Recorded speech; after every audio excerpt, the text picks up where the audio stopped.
14, Indy.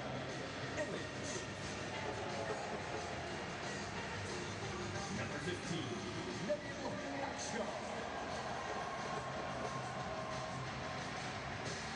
Number 19, Kenny Walker. Number 20, Carl Weeman. Number 29, Kenny Barrett. And the captain, number 8, Matt Watson. The head coach of your Indy 11 is Martin Rennie. The assistant coaches are Juan Guerra, Phil Presser, and Andy Swift. The head athletic trainer for the 11, Misha Kinsey, and the team doctor, Dr. Mosey Jones.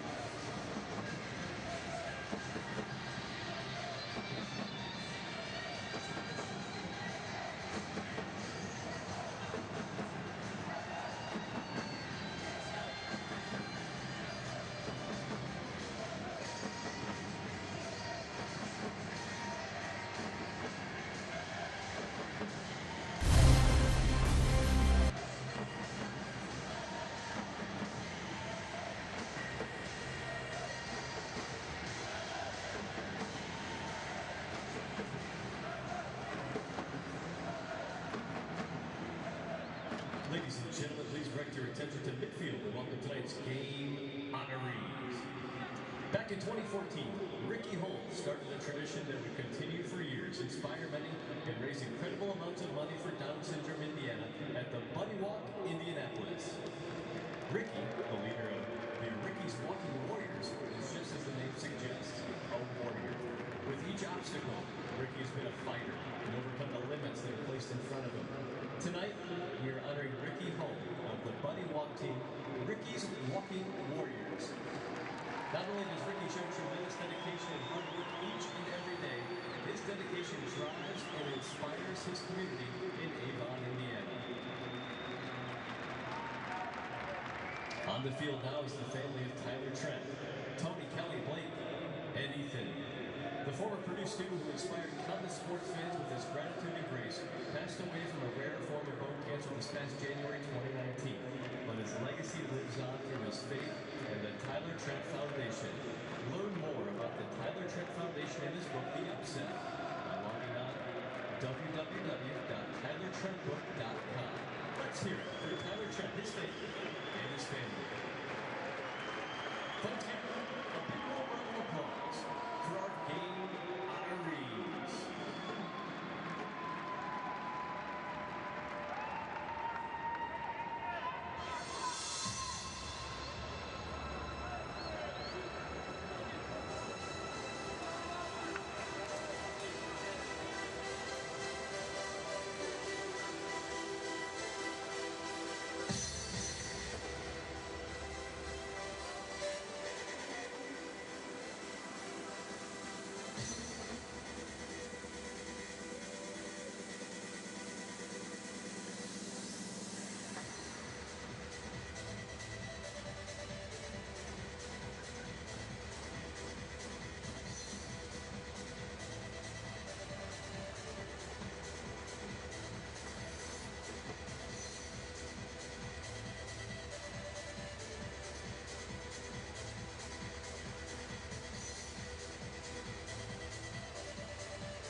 For the first time in 29 days, the Indy 11 are back on their home turf at Lucas Oil Stadium.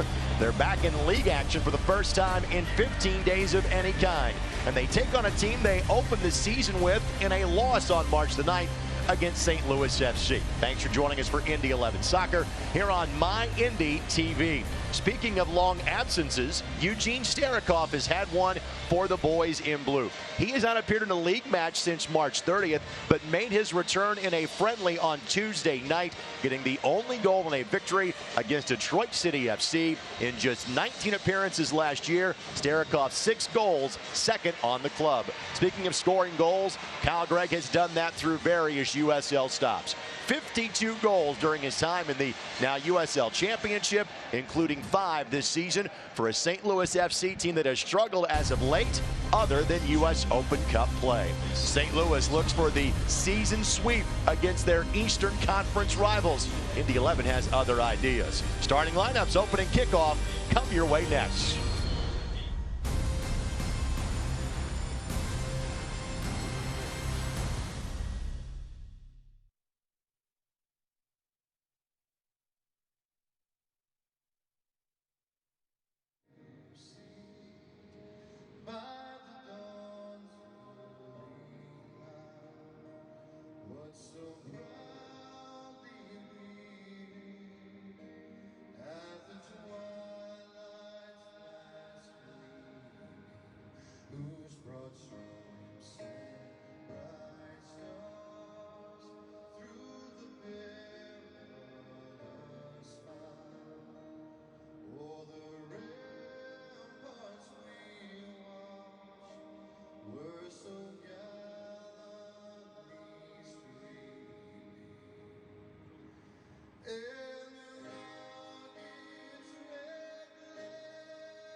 Indy 11 Soccer is brought to you by Community Health. Dream big, work hard, finish strong. Community Health Sports Medicine, official sports medicine provider of the Indy 11. And by your Central Indiana Honda dealers, proud to be the official automotive sponsor of the Indy 11. When you haven't played in 15 days, a lot can change in the Eastern Conference table. When the Indy 11 last played, they beat North Carolina FC and they were 3rd. They are now 6th. But the good news is they're 7 points out of first. They have 4 matches in hand on the top team in the league in the New York Red Bulls 2. Now, St. Louis FC, right now they're on the first spot outside of playoff positioning. They would be level on points with a match in hand if they got the full 3 this season. Thanks for joining us for Indy 11 Soccer here on My Indy TV. Alongside Brad Hodder, Greg Rakestraw with you. And even though 15 days without a competitive match, if you will, with the friendly being played on Tuesday, doesn't mean there was a lack of activity for the Indy 11 as of late. Very busy as far as the free agent / transaction wire. 3 new faces come in, 2 head out. Thomas Enevoldsen now playing in Sacramento. Yeah, and it was good to see. He got off on really solid footing, got a brace in his first match back there. So it's good to see that the success he had here, you know, he carries over to the Western Conference. You're seeing Drew Connor on your screen. He's available for selection as a substitute for head coach Martin Rennie this evening. Tyler Blackwood, a new acquisition, could make his debut off the bench for St. Louis tonight. Starting lineups brought to us by Honda Manufacturing of Indiana, the official automotive sponsor of the Indy 11. And two players that we have not seen play much together, as in like one match all year. Eugene Starikoff and Ilya Illich up top, with Tyler Pasher available off the bench tonight. And I'll tell you, with Illich and Starikoff, you got two veteran players who they play very different styles, but they complement each other very, very well. Now the starting lineup for the visitors from St. Louis FC. They'll go with kind of their secondary goalkeeper in Gomez tonight. Cicerone and Gregg up top for this St. Louis team that, again, great start in April. They've only won one league match since April, but yet they made a quarterfinal run in the U.S. Open Cup. Yeah, and say a massive point that they pulled in Charleston to be even with them on points on the table. They are in that last spot, so this game has a lot of meaning for them. So you can see Eugene Starikoff. And our injury report presented by Community Health Sports Medicine. And empty. First time we have said that all season. That's nice. Because Eugene, you have seen in graphic form, not in his actual person form, since early March. Injury's a problem for Eugene a season ago as well.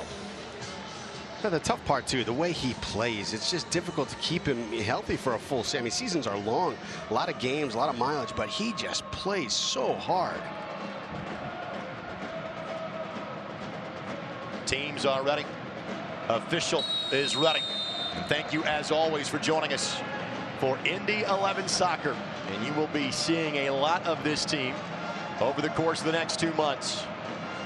After playing 20 times in the first 5+ months of the season, the Indy 11 will finish as Newton has to lift that up and over the bar, and some 20 seconds in, a corner coming for St. Louis.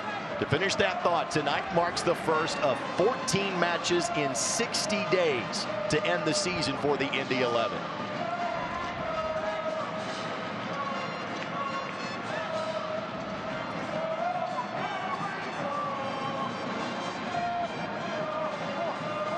Fernandez stands over the corner. He is on your left.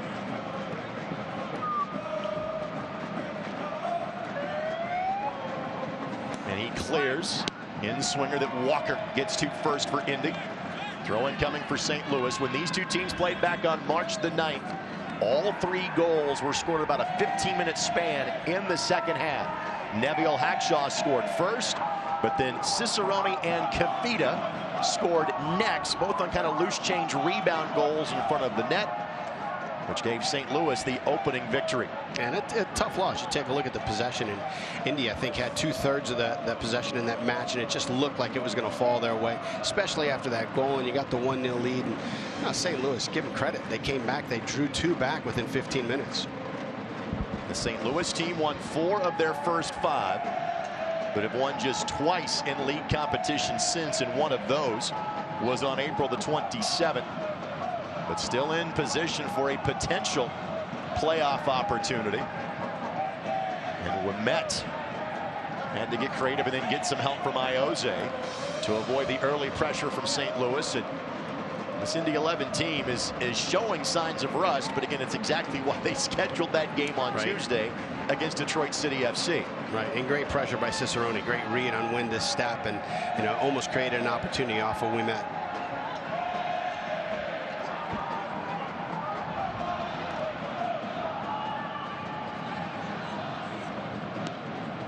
Let's get to the keys to tonight's match, presented by your Central Indiana Honda dealers, the official automotive sponsor of the Indy 11. Yeah, for Indy, they got to reduce restarts. You saw it right there, that head ball from Gregg that Newton had to tip over the bar. Gregg has got 5 goals all in the air. Fink's got some in the air. They've got to stay away from giving them opportunities with a free look on goal. Also, you talked about the layoff here. They got to find their rhythm early. They got a few new faces. Starikoff's back. They've been on a bit of a break. Find your rhythm, get your footing, and get back to the way that you were playing. For St. Louis, counterattack is going to be a big key. It's the only area that Indy has shown any kind of vulnerability at all this year.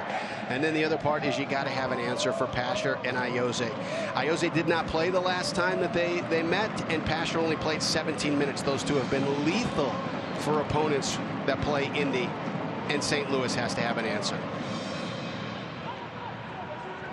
Last time out for the Indy 11, they won at North Carolina 2-1. Their franchise record 6th road victory of the season. Illich gets the touch from Starikov, trying to find a window of space. Draws 3 defenders in his area and eventually loses possession. Illich spent his last 4 years at Lou City, including winning a pair of USL Cup championships. He just really had a breakout season last year. Right. And you look at the story, too. It's great. I think it was an open tryout he walked into 4 or 5 years ago.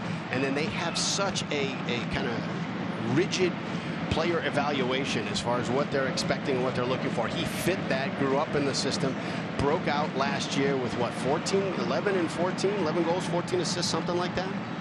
Tomas Gomez in net tonight, getting his 8th appearance of the season for St. Louis. St. Louis FC applying the pressure early and often in this match. And it's been effective, and you know, maybe that's one of the things that on the chalkboard early in the game, they said, look, let's see if we can't get them on their heels and pinch one early. Evan Newton, he has 7 clean sheets so far this year, and he had the record amount of clean sheets for his career in the USL Championship. Well, the Indy 11 have been stingy wherever they have played this year, but that has been doubly so at home.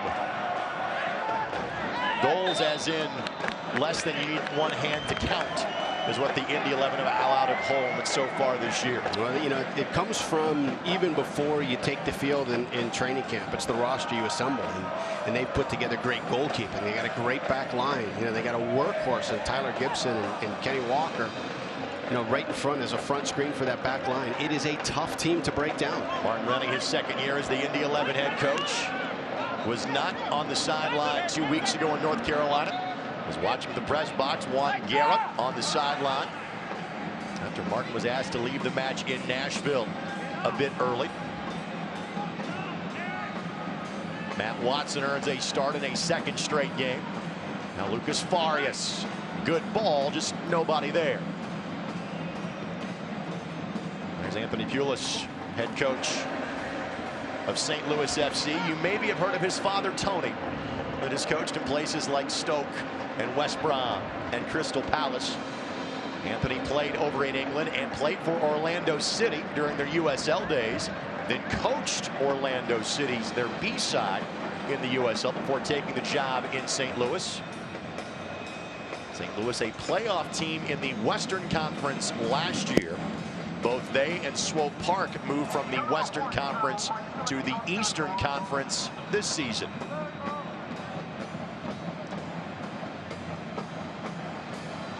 In fact, St. Louis, this is their 5th year of existence, and they have flipped between the Western and Eastern Conference every year. Oh, good touch. Opportunity here for Fernandez. Hackshaw races back. Ball played across. Just outside of the 18, left-footed shot, and again, Newton takes no chances, lifts it up and over the bar. Yeah, great shot, but really, I think Fernandez could have done a whole lot more with that opportunity. Kadeem Dakers, the player that gave it a run.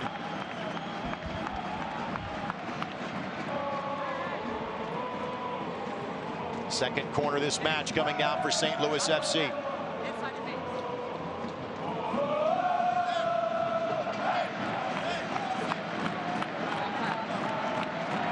12 different players have scored a goal this year for St. Louis. This is Hilton that sends it in. A low ball that again Walker gets to first.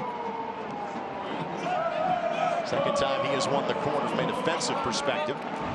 And if you're St. Louis, you got to be frustrated. You got 2 early corner kicks and you can't clear the first defender on either one of them. By the way, this portion of this match presented by Community Health Sports Medicine. Dream big, work hard, and finish strong. Hilton, one of 3 players for St. Louis that has started every match this season.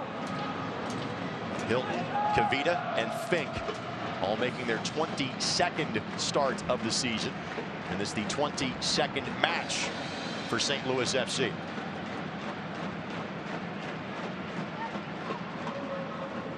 In fact, Kavita has played every minute of every match this year.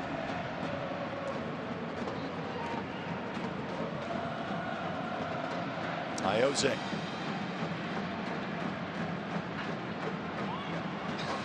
Good repossession.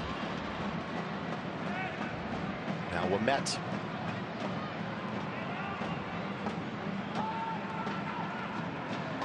Even though we opened the broadcast by talking about changes on the roster, this is not that different of an 11 that we're seeing here for Indy, especially in the back 2/3, if you will. Farias. Great cut.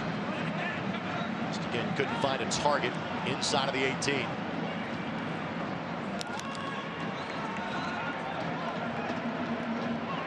(3-5-2) the formation line for the Indy 11.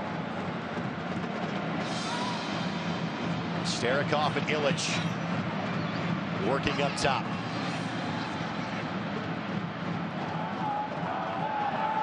And that'll be a foul on Barrett. And probably not a bad foul. You take a look at one of the things that St. Louis can be effective in doing is counterattacking. Here you got Hackshaw coming up, trying to overlap Starikov and Iose. And then there's the turnover, and Hackshaw's 20-30 yards out of position, and so Patty Barrett comes over, slows play down, allows Hackshaw to recover. Fan Select is the official ball supplier of the USL Championship and many of the finest leagues in the world. Since 1947, Select has been the leader in soccer ball quality and innovation. For the latest Select products and special offers, visit SelectSportAmerica.com.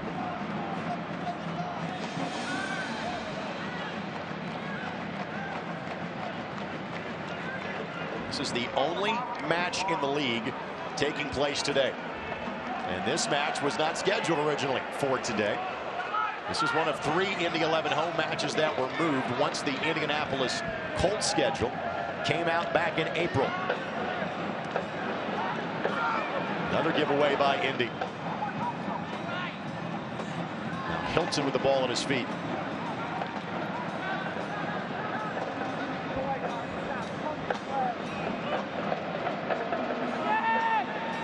I'm not sure we have seen a team take it to Indy here in this building as much early as St. Louis has done so far. No, and I tell you, just a couple of, misplayed, missed touches. You got Fernandez coming in, and instead of continuing to attack that space or bending the ball behind the back line, he plays the ball in front of the back line, slow, that allows Indy to get players behind the ball. And Lewis just had an opportunity here on the turnover, to go in, and he pulled it back and sent it back to the back line and allowed Indy to recover.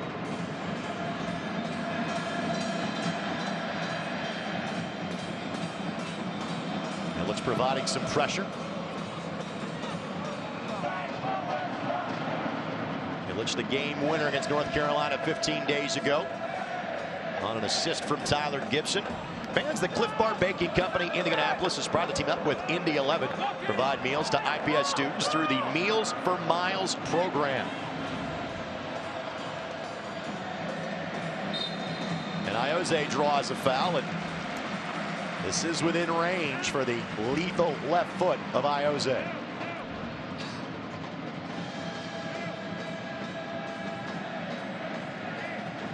Iose scored his only goal so far of the season from the penalty spot in a loss to Hartford back on July 13th.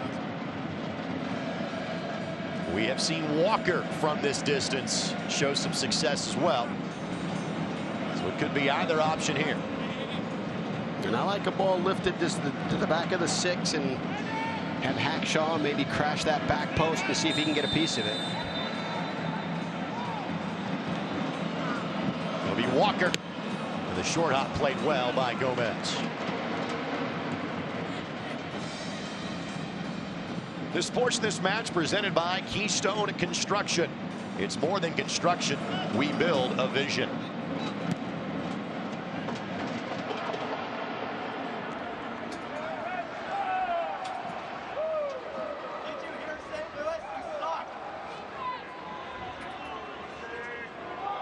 Look at Neville wearing the hair a bit tighter than normal this evening. Not sure if that's a Sunday look. We don't see him play on Sundays very often. We have seen it once before. You don't keep stats on that? I will now. Okay. 2 goals for Neville, but again, not here primarily for his offensive prowess. Here for what he has done defensively all season long. Good job by Gibson to get a boot in the middle. prevent the give-and-go opportunity with Hilton being the recipient for St. Louis. Yeah, good little combination, too, from St. Louis. Good opportunity. Well, St. Louis so far tonight has looked like the team that won 4 of their first 5. And they look like the team that beat Chicago and Cincinnati in U.S. Open Cup play.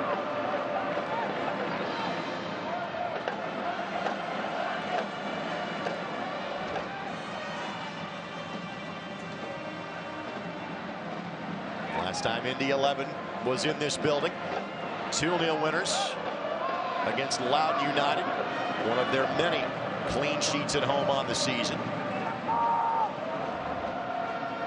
Last time the Indy 11 allowed a goal in this building was on Paulo Del Piccolo's glorious set piece left foot in a 1-1 draw back on June 29th.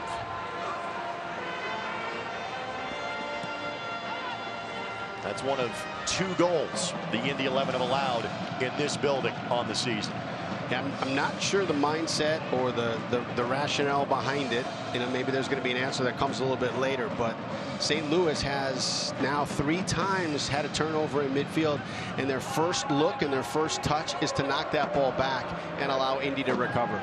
This is such a strong defensive unit that you've got to take opportunities right away when you've got them out of position or you've got them stretched on those repossessions and turnovers. Long distance ball looking for Iose. Flag goes up. Iose not happy with the call. By the way, our referee tonight is Elton Garcia. Art Rustamaya.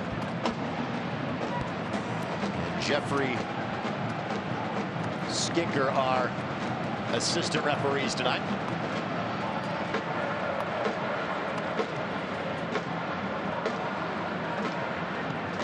Fans, you can show your Indy 11 pride and get your exclusive Indiana Members Credit Union Indy 11 debit card at any Indiana Members Credit Union branch or online at imcu.com today.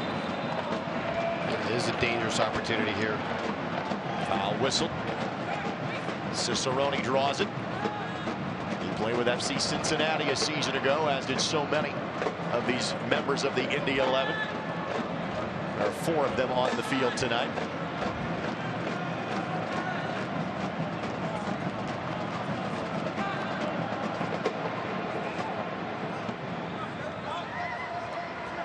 Zero chance of a shot from here, so you're taking a look at putting the ball up there and seeing if you can get one that Greg or Fink can go run down.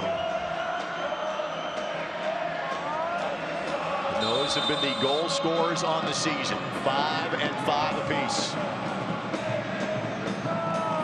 Hilton sends it in, and Newton just lets that one sail by. That could have been more from St. Louis. Yeah, you can say that on every one of the restarts so far.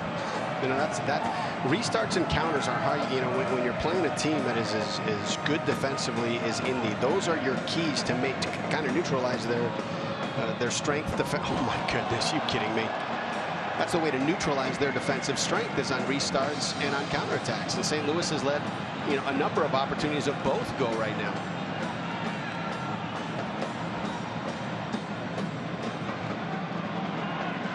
Some outstanding bits of individual skill by Messrs. Iose, Illich, and Watson for the Indy 11. To find Farias attacking from the right side. Good job to avoid one defender. Couldn't do much about the second one in Fernandez. Farias with no goals, but 2 assists. This is his 8th start of the season.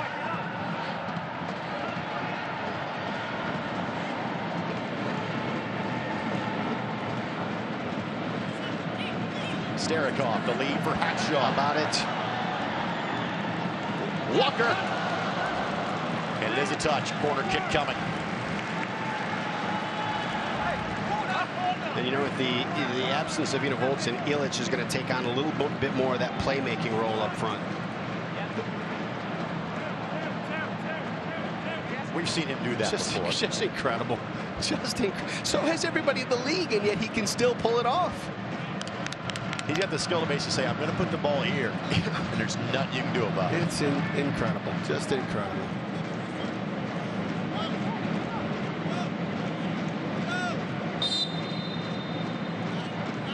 Walker to send it in. Greg got there first for St. Louis. Met the target for Indy. And another foul called against St. Louis. Well, both teams getting their opportunities at set pieces early and often today.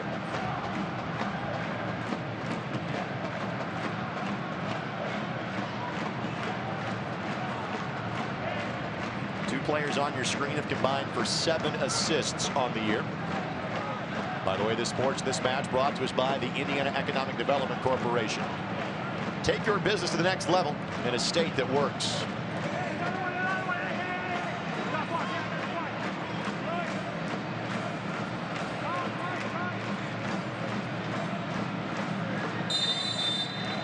This time it's Iose.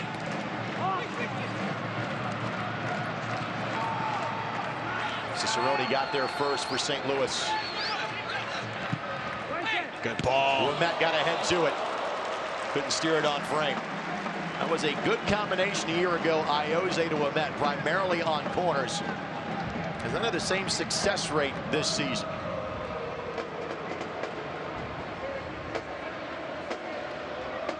Great ball, great effort.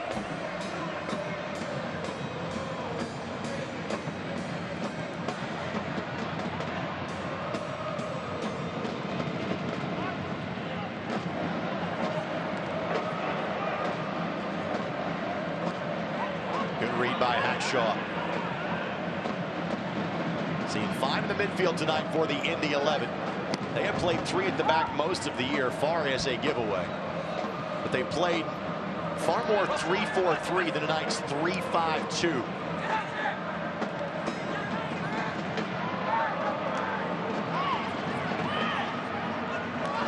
What does that mean from a tactic standpoint, Brad? The difference in 5 in the midfield versus 4 for Martin Rennie's team. Well, sometimes you take a look and you make these tactical decisions based on what you see in film on your opponent, and sometimes you do it because of your personnel. And so when you look at it, it may be the combination of Illich and Starikov that has led to it, but it gives you a little bit more opportunity to possess in the middle of the field, opens up a little bit of space up top.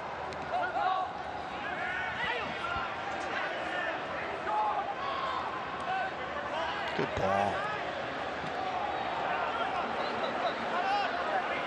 Great hustle by Starikov. He does pick up the foul. Eugene playing just his 4th league match of the season. His previous 3, the first 3 of the league campaign before going through a long-term injury. Yeah, he's got a 5th gear and a 4th gear. I don't think I've ever seen anything lower than that. So coming off of the absence that he's had since March, I'd expect him to be effective maybe till about the 70th minute. Again, you forget how good his top-end speed is until you see it right there. Yeah. By the way, fans, you can follow the Indy 11 and the rest of the USL Championship all season long on ESPN+. Home to the USL, MLS, UFC, and more. Join their over 2 million sports fans who've already discovered ESPN+ and watch the championship live every week.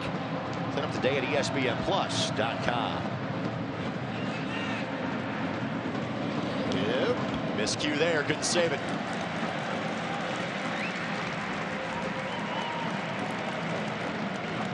Right read, right decision, bad execution. Fans, make sure you join us every Saturday morning for Soccer Saturday on the all-new 93.5 and 107.5 The Fan. This week it was Martin Rennie as well as Kyle Martino talking Premier League. We talked about the upcoming Mayor's Cup International Futsal Tournament with Justin Bate of Indiana Soccer. You can download the show anytime you'd like and listen on your schedule at 1075thefan.com.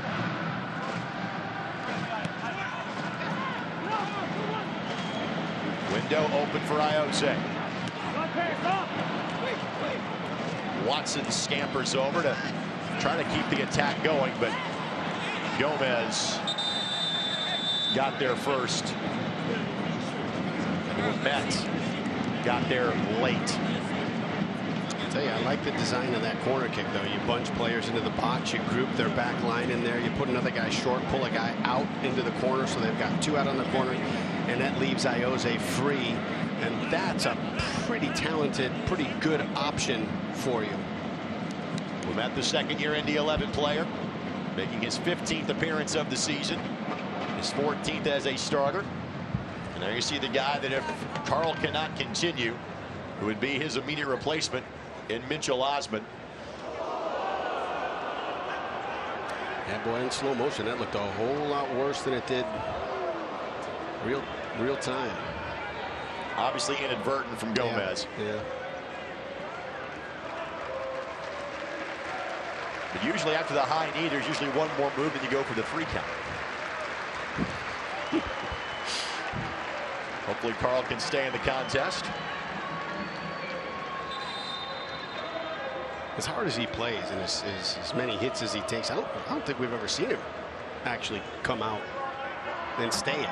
And immediately the handshake between the two combatants. Yeah. Again, knowing he was, and I don't need to tell you this, as a guy that played professionally for over a decade, your focus is not on anybody around you. You're looking at the ball the entire time. Yeah, and you're so wired in those moments. You got so much adrenaline going through you as a keeper when you're coming out in, and you know there's going to be contact, and you're coming out in traffic.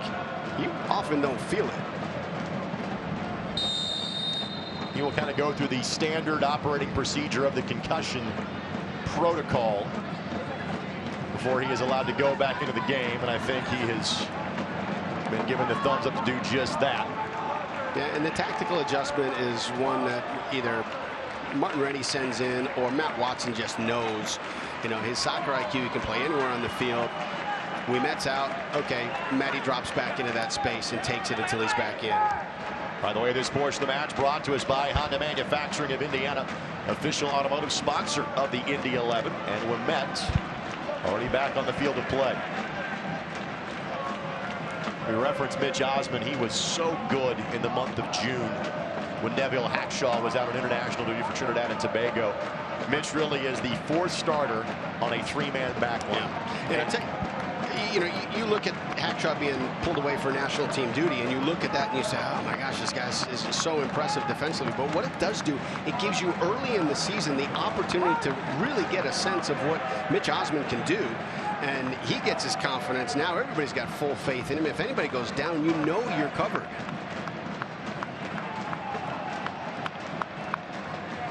Of course, with so many midweek matches coming up in September and October, you will need to rotate through that roster with your head coach Martin Rennie.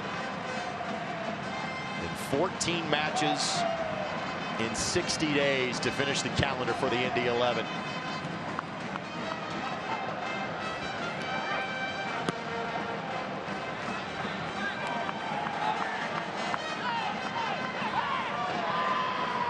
Opportunity here. Cicerone draws the foul. Free kick coming. We've seen this script before in tonight's contest. And I tell you, I really like the build on that little bit of short combination. And then when G saw that he had a 1v1 on Indy's back line, he sends that ball directly up there. And that's what starts this opportunity for St. Louis. You touched on it in the keys to the game, Brad. Restarts were crucial for St. Louis, and they've continued to give themselves opportunities. And frankly, this is kind of the playbook the Indy 11 had a season ago. Yeah, and this is a tough one here because you've got 2 tools in your toolbox. You've got a shot, or you've got an opportunity to do something else from it.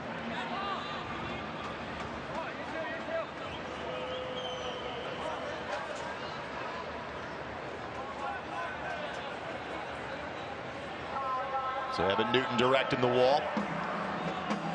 It'll be a 5-man wall for Indy, as has been the case in corners and set pieces. Hilton and Fernandez have kind of sized things up for St. Louis. He certainly is in go-for-goal range. Hilton has 1 on the season. That one not close. The continued missed opportunities for St. Louis. Scratching my head right now. You've had 2 corner kicks. You've had 2 or 3 really good opportunities on restarts, and you've drawn nothing from them, not even anything dangerous. That's something you've got to get clicked in on, and it's a difference maker in this game. Fans, be sure to tune to ESPN News on Wednesday at 7 for the next edition of Wednesday Night Soccer. Matchup of two of the best in the East. North Carolina FC welcomes the Tampa Bay Rowdies. Wednesday Night Soccer, 7 o'clock on ESPN News. Tampa Bay has lost 3 times this year. One of those to North Carolina at home earlier this summer. Tampa Bay lost to Birmingham at home last weekend. Rowdies currently in 2nd in the East. Walker lost it. Barrett got in the way to slow the progress of St. Louis. It's crazy how things change too. You know, you would have a month ago said Tampa Bay lost to Birmingham. You would have said, wow, what happened? But Birmingham is red hot right now. Tom Sohn was named the league's coach of the month in July. We kind of saw him at the bottom when they were here in late June. A 3-0 Wednesday night loss to Indy that evening. Indy will head to play at Birmingham Legion on a Friday night in September, on September the 20th. They are in the battle for a playoff position. There's not many in the East who are out of that last playoff spot. Of course, with the conferences expanding this year, going to 18 teams aside, the playoffs expand as well. 10 teams in both East and West will make the postseason. And I say that's what makes this such a that's a great ball. That is a great ball. Hackshaw.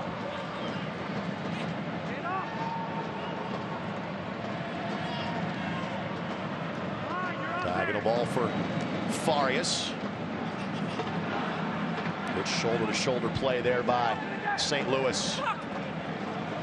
So that's what makes this such a massive game for St. Louis right now, with that 10th spot, and then being in that 10th spot. As bad and as difficult as the last 3 months have been for them, a win tonight has them right back in it.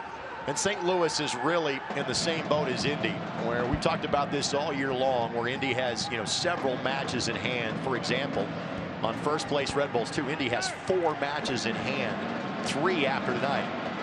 St. Louis still has 12 matches to play after this evening.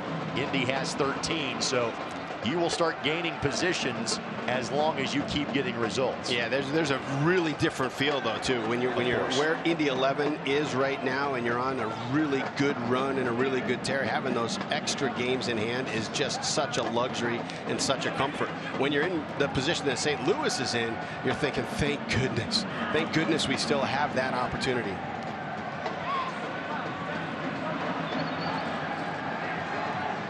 The flick for Ouimet. Ouimet. Why not? Not often in that position is Carl. There's no film on him dribbling a guy in the box. You could literally see the wheels in his mind turning as he was making that play. The lead for Iose, well defended by St. Louis. There you go. There you go. Greg off to the races. Barrett tracks back with them. They can realize the defender was closing down on him. Yep.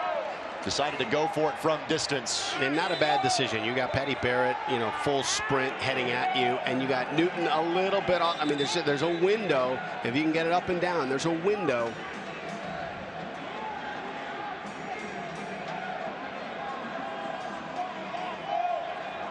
Saw Newton was off his line, but not significantly. Right.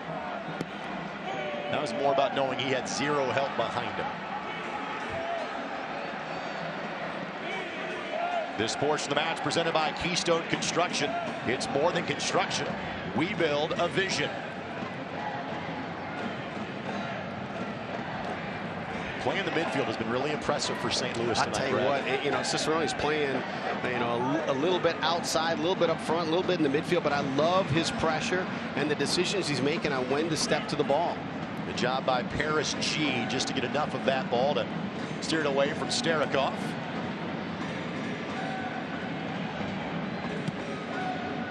We haven't talked much about the kind of back line of defense for St. Louis tonight, because we haven't had to. The midfield have not let the ball get to them all that much. Good touch. Good job to block that shot. Combination of Hackshaw, Barrett, Gibson there as well, but another corner coming. for St. Louis. Hackshaw has this great sixth sense. As he just understands when a shot is going to come, and he does a great job of always just sort of sticking a foot in there right at that last moment.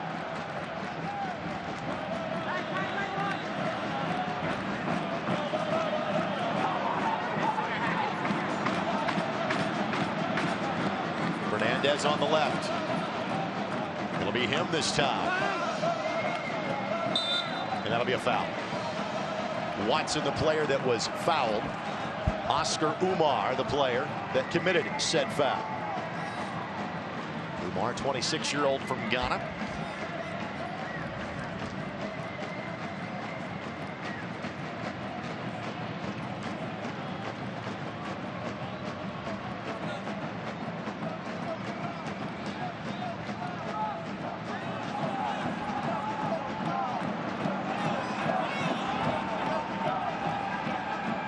Content to let his players get a bit further downfield before hitting the reset button.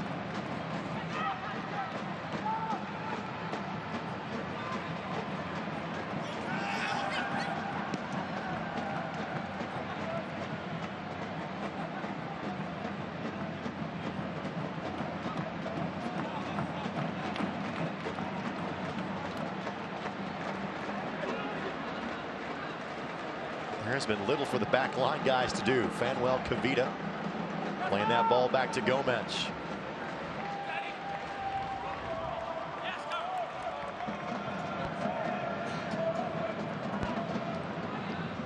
Possession of the opener heavily in favor of the Indy 11. That has not been the case tonight.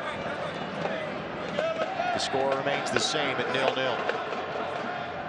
There was not a goal scored when these two teams met back in March until the 61st minute.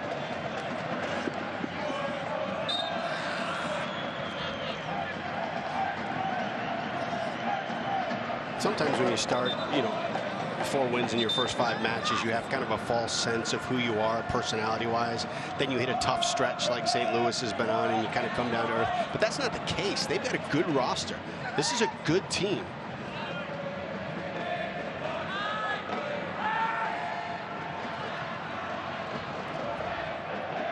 This is an Indy 11 team that has made a habit of winning matches late. 6 of their 12 wins have come from the 80th minute on. So a little late game heroics won't phase this group if it heads that direction.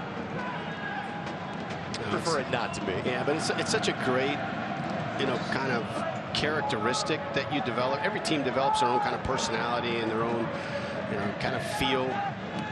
Oh, what a ball. Hackshaw does a good job of getting in the way. He's going to let that run for 30 yards. Kadeem Dakers, the player that couldn't find a way around the sizable center back in Hackshaw. So when you have this personality of a team that is never out of it, always finds a way to get it, especially late in games, your belief in your teammates, your belief in the final result never wanes.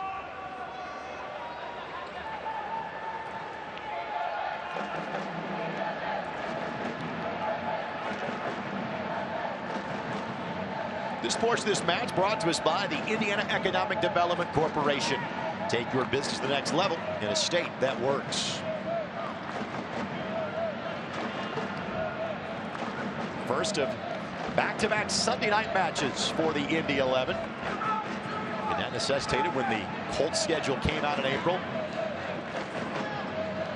This is the first of 3 matches that were moved from the original Indy 11 schedule.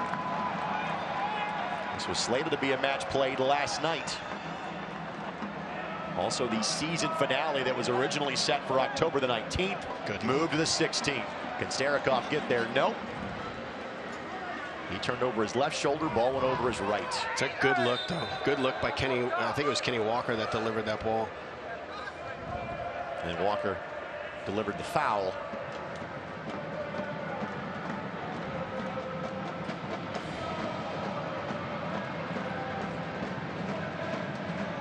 Walker, the veteran FC Cincinnati man, before making his way up I-74.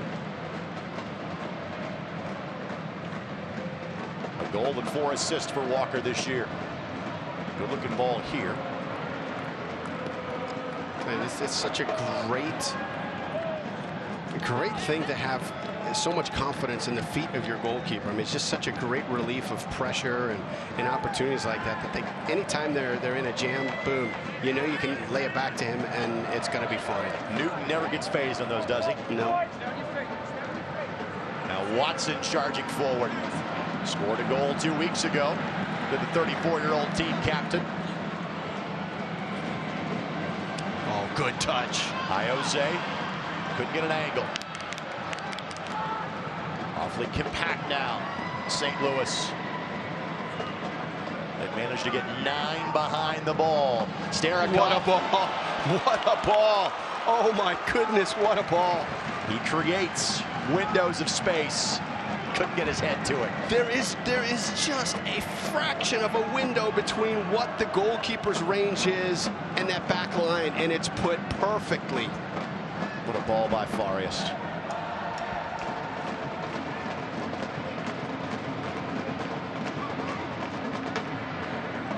Best combination of play so far for the Indy 11 tonight. Another outstanding ball from Farias. Watson selects Illich. Oh my! Rebound, couldn't get there in time. Could Starikov. Oh, what a save by Gomez. My, what a save. All of a sudden, the spigot has been turned on for the Indy 11. His options were Illich and Starikov. I don't think he chose wrong. No. Gomez made a fantastic play. And we've seen that so many times, that ball that's slotted back behind the back line for Starikov, who always makes that right run. And so you know it's in St. Louis's head. But what a shot and what a save.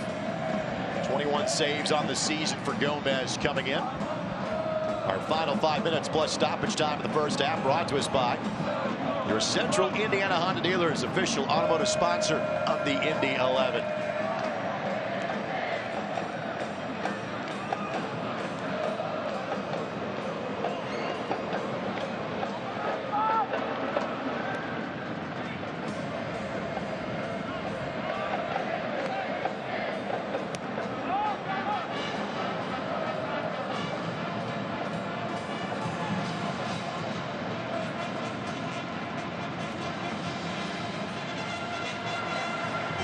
Use the width of the field here. Too much from Farias. Yeah. Knew it as soon as he hit it. Great step, great move to create a little bit of a space for himself and just hit the wrong ball. One of now 2 Brazilians on this Indy 11 roster, and one of the 3 new faces brought on by the team in the last couple of weeks. Gabriel Rodriguez, not in the 18 tonight, but a 6'4" forward.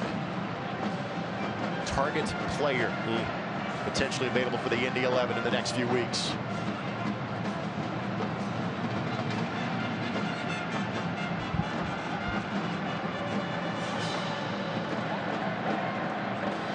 Lamette quickly races to make up for a mistake. And a foul is whistled the other direction.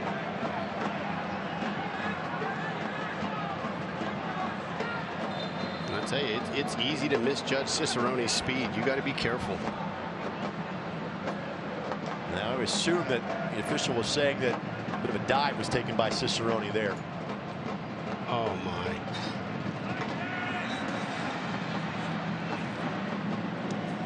Settling touch by Illich. But he and Watson couldn't get on the same page.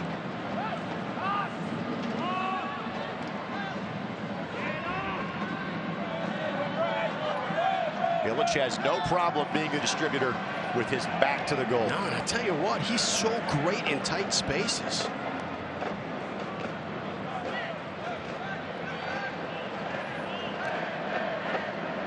For Ilya, just his 6th match of the season. For Eugene, his 4th, and this was kind of the window of time when those guys got hurt the first month of the year. Looked at the schedule, said, okay, need them back by about now. And here they are. Ilya returned during the month of July for the Indy 11.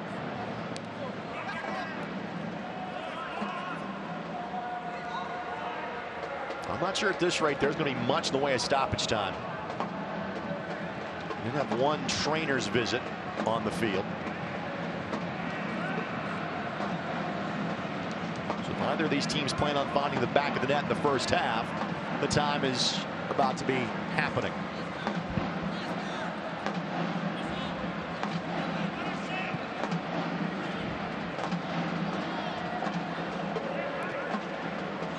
Watson the target.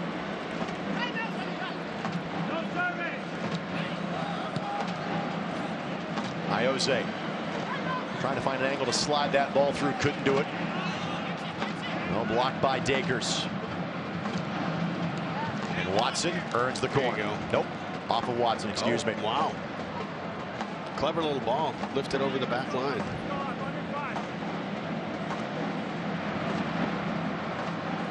There will be an added 60 seconds of stoppage time.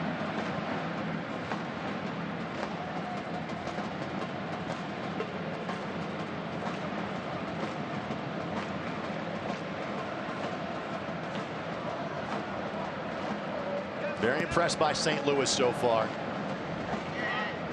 From the home perspective, I think you're seeing this group start to click here in the last 10 minutes.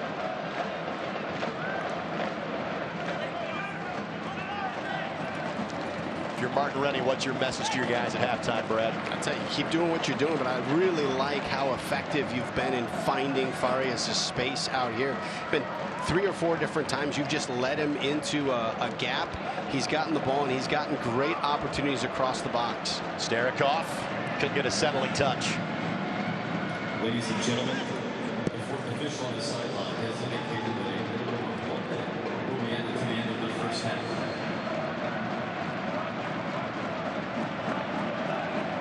Iose gets higher in the air than his 5'8" status would make you think he would. But I mean, there's not much to hold him down either.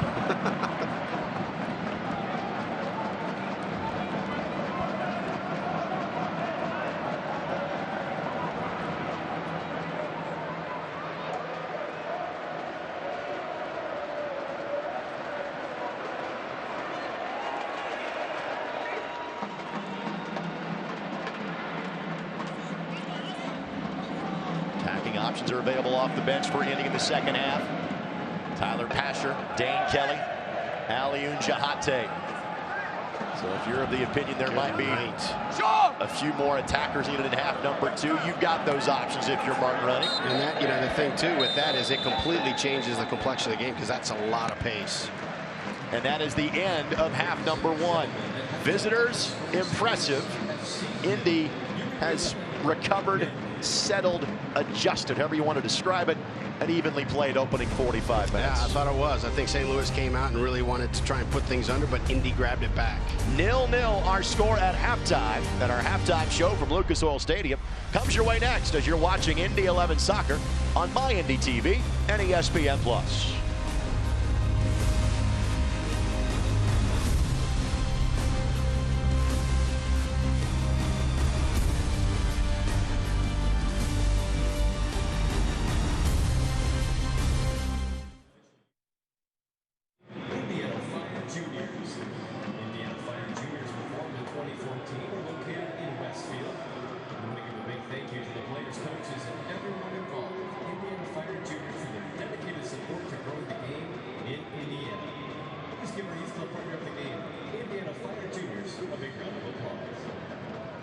For more information on where your team can become a youth club partner, please visit Indy11.com or call 317-685-1100. People ask us all the time what we stand for, but today I ask you a different question. Who do you stand for? Me? I stand for Kia. Kia's my little sister, and she has Down syndrome. But for 16 years, we were well aware of the snickers and stares and eye rolls and glares of the people around us who didn't want to be associated with her because she wasn't normal. But Kia, she kept on smiling. She stands for something greater than the people who look down on her. I stand for Kevin, too. Kevin is your local grocery store bagger whose overly excited greetings of, hi, hello, how are you, aren't often appreciated because unsolicited kindness, it just makes appreciate his joy because he stands for something greater than the people who look down on him. What would happen if we stopped looking down on and decided to look up at the faces of Down syndrome, see these faces have an untouchable joy that teaches so much about kindness and acceptance. They all stand for something greater than the people who look down on them. So I ask you again, for who will we rise up? I stand up for Kia, I stand up for Kevin, and I stand up for you. And together we stand up for Down. Chance for everybody to check their phones. It is halftime here at Lucas Oil Stadium. Scoreless, but don't take that for lack of activity or achievement. Well played first half by both sides. 0-0 between Indy and St. Louis. This is the lone game taking place in the USL Championship this evening, so a lot of the eyes of the league on this one tonight. Now we'll look around everything else going on in the USL Championship. Loudoun United, they have been playing at Audi Field. In fact, that's where Indy 11 played them in June, but they opened their own turf a week ago. Congratulations to Loudoun. Phoenix Rising, well, they continue to rise above everybody else in the Western Conference as they have won 14 consecutive matches. Ridiculous.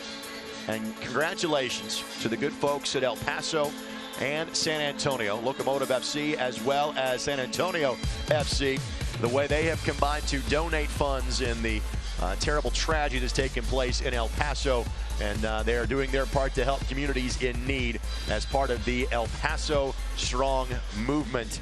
By the way, we should congratulate the team that you see on the screen, not named the Indy 11, as in St. Louis FC. Congratulations to soccer fans in St. Louis, as again, a Major League Soccer franchise is heading your way in St. Louis. It appears in 2022. Congratulations, all of those MLS to the Lou. Well, and congratulations to you guys, an honor well deserved. Let's take another look now around everything else that's taking place in the USL Championship.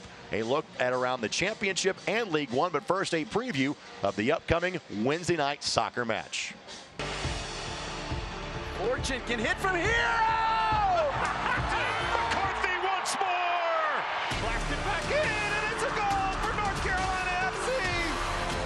Big shot and scored.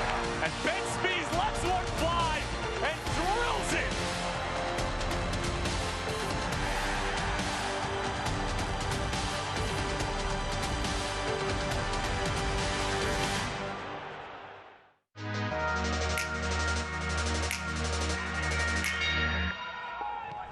Coming and Opera, and then what a move! Shot blocked, follow up, and that one blocked, ball still loose. Stanley will try to create here. Gets it in. Here's Rowe. Up ahead. Continuing cuts back. Strike coming, and just beyond the reach of Mangles, it's in. Towards the box, cuts around Ovalle, goes down the strike. Philly on the save at the near post. Through the traffic. Knocks it on. Soto there. Back. The shot. And in. Josue Soto off the bench and putting Chattanooga up 2-1.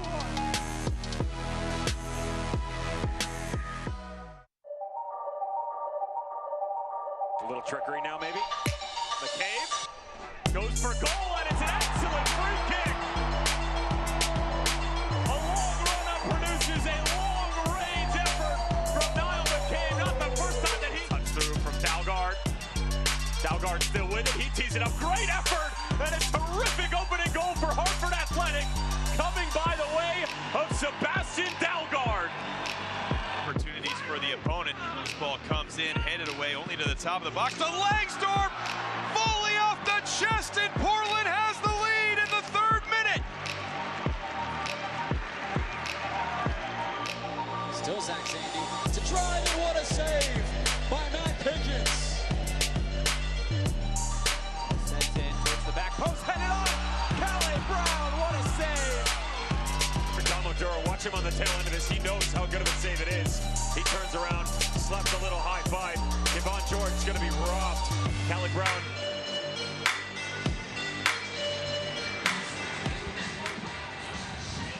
So highlights from last week. Now a look back at last night in the USL Championship. Our out-of-town scoreboard brought to us by Crown Plaza, Indianapolis downtown. Let them assist you with your next meeting or event. Nashville SC gets a victory over next week's opponent in the Charlotte Independence. Pittsburgh had a winning streak. Had North Carolina thumped to 5-0. Lou City got a big win, beating Charleston 2-1. Ottawa Fury, the Indy 11 will see them twice in the final 2 months of the season. They beat it Loudon 3-1. And Birmingham Legion continues their better play as of late as they drop Memphis 1-0. So, how does that affect the Eastern Conference table? Well, here you go. Red Bulls 2, currently atop at 47 points. Indy 11 slipped to 6th, but again, 4 matches in hand on at least 3 of the teams in front of them, and no fewer than 3, it'll be 2 at the end of the night, on everybody. In other words, they've got a chance to catch everybody as long as they continue to do what they have done most of this season, and that's win. Great place to sit, too. Great place. You pick up some points tonight, and you still have 3 games in hand on the lead. From the St. Louis perspective, they are trying to currently catch Birmingham in terms of the last playoff position. Again, they're the best of those that are on the outside looking in. 26 points currently. Even if they win tonight, they would be behind Birmingham on the wins tiebreaker, but they have a match in hand on Birmingham too. Yeah, and it's so important right now to be playing with that line late in the season and at least be in the conversation. Indy 11 play teams 11 and 12 in their next 2 matches, including the one tonight, as far as the USL's Eastern Conference table is concerned. The Franklin College women's soccer team enjoying tonight's match here at Lucas Oil Stadium. Haven't seen a goal yet. Maybe they will in half number 2. More of our halftime show comes your way next.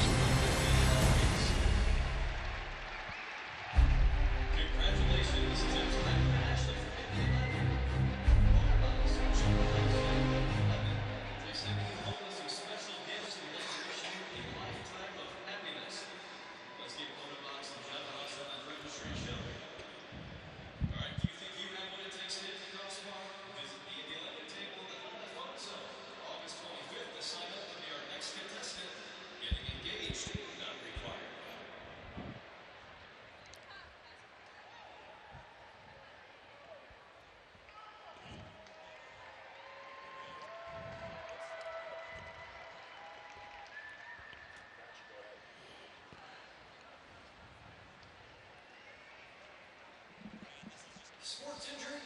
See Community Health Network Sports Medicine Specialist is a community sports injury clinic open Monday through Saturday from 8 to 10 a.m. Learn more. ecommunity.com/walk-in. At Honda Manufacturing of Indiana, we're proud to build the Civic, the CRV, and the all-new Insight. But we put more than cars into our communities. We're dedicated to our goals of corporate citizens and environmental stewards in Greensburg and across the state. Learn more about how we're making a difference at indiana.honda.com. All right, fans, let's get on your feet. It's time for the Honda T-shirt toss. Who wants a T-shirt?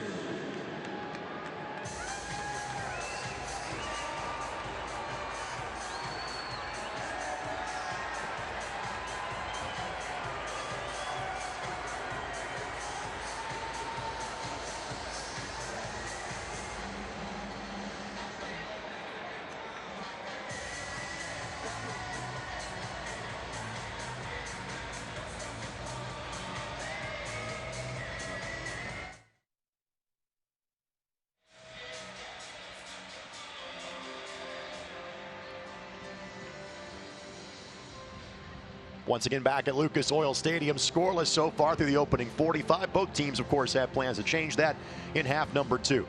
Again, alongside Brad Hodder, Greg Rakestraw with you. Thank you so much for joining us for Indy 11 Soccer here on My Indy TV and ESPN Plus. Your thoughts on the opening 45? Well, I think you're happy if you're Indy. You know, Gomez makes a massive save to keep you off the board, but you've played well. You've weathered that initial storm. I think if you're St. Louis, you know, you're scratching your head and wondering, did we leave something on the table? You came out with good pressure early, threw away some resources. restarts, have walked away from some counter opportunities. I don't know if that's your only bite at the apple against Indy, but it sure looked like it the second half of that first half. All right, so let's get to the highlights. Again, no goals scored to show you, but let's start with St. Louis and their press. Created some opportunities both in the run of play and on set pieces in those opening stages. Yeah, they came out great early. They were pressing, finding the right lanes, picking that ball off, and then the thing that I would be concerned about here is they're looking to drop that ball back and possess. Here's another opportunity here that they have. They pick this ball off. First thought, first touch is to go to the back line. I'm fine with that if you're playing against the team that you want to possess against. But with Indy, about the only way to break them down defensively is to get in before they can reset. We saw St. Louis would have numerous free kicks, numerous corners, but again, really never threatened from those moments, Brett. Yeah, it's one of those things too as a coach. You know, you're taking a look at this locker room and you're saying, hey, look, we got to be a little bit better in these moments. And you're gonna lose your mind if in the second half you give away a couple of restarts with non-dangerous opportunities. And again, for Indy, the best scoring chances came late in the half. This was just such a great opportunity. You had two options. You had Illich and you had Starikov.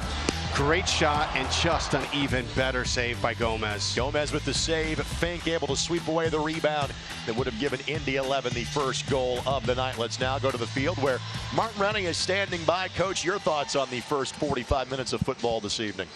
Yeah, I think for us, we're just focused on the second half now, injecting a little bit more pace into the game, looking to try and switch the play a little bit better. At the moment, we've been playing too centrally and not really getting in behind very well.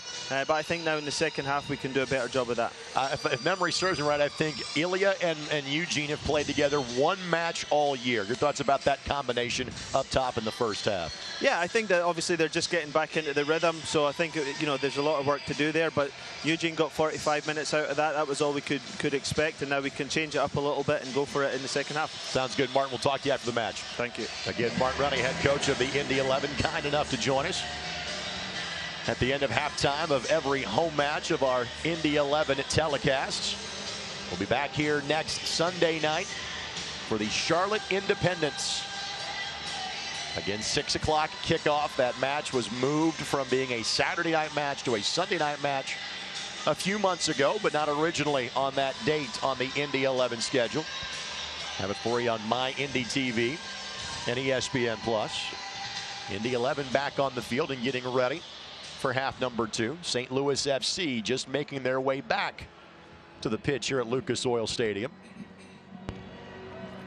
And it certainly looks like, you heard the fact that Martin alluded to, that Eugene Starikov had 45 minutes in him.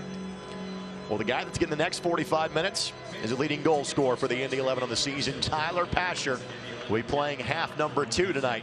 He had the 8 goals and 2 assists, and so many of those late game moments for this team have come from the left foot of Tyler Pasher. And I love the move for a couple reasons. One, you're not pushing too much out of Starikov, especially with this heavy stretch that they've got coming up. But the other thing that it does is it gives a completely different look and dynamic to Indy 11 in the second half. So St. Louis goes to the locker room and says, okay, this is how Indy's playing. This is how they've grabbed the game. This is what we're going to do. And you make these adjustments. You make these tactical decisions. Pasher comes in, and that changes everything. Quick look at the first half stats. Again, possession still in favor of the Indy 11. Other than that, most everything nearly identical. And Indy 11 has won the possession battle more often than not this year. So Pasher in, Starikov out.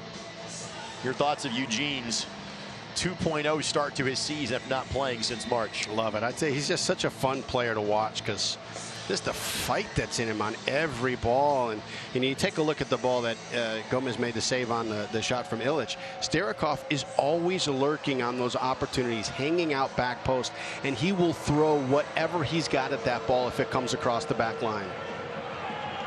So 2 more subs available for Martin Rennie as needed. Here we go. Half number 2. You're looking for a 13th win on the season. They have not been beaten in this building since last July 4th. That streak now extends to some 18 games. Foul against Ioze. No changes for Coach Pulis in St. Louis.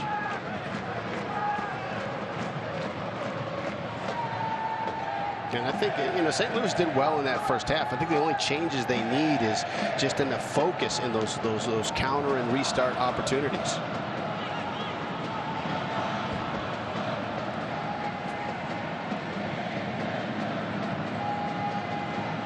Throw-in coming for Indy.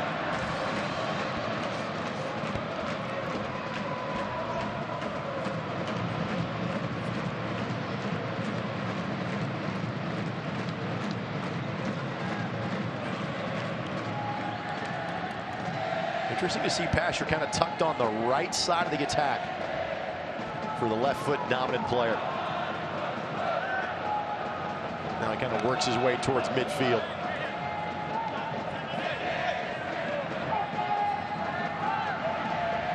Shaw with a good run going. And I think the nice play is going to be you try and find Illich's feet somewhere right in front of that back screen, and then Pasher makes a cutting run off of that into whatever channel and gap that opens up, and Illich will find him, and if he does, he's gone. This portion of this match brought to us by the Denny Companies. Denny Companies, tearing down the past so you can build the future.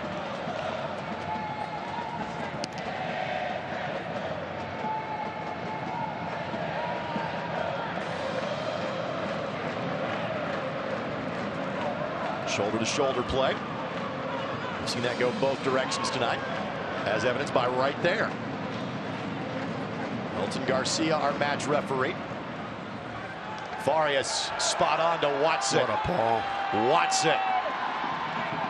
Sliding effort, and because of the effort Matt turns in, it will be a corner kick. Is he 34 years old, and yet he can still turn the corner on the edge defender? Well, Watson getting, from a starter's standpoint, just his 5th start of the season. But in talking with Martin Rennie a couple of weeks after the North Carolina game, he's going to start more now in the second half here, almost kind of saving those legs for when it was going to be needed most. Short corner. Pasher on the attack. Not the way he had planned it. Well done by Fernandez.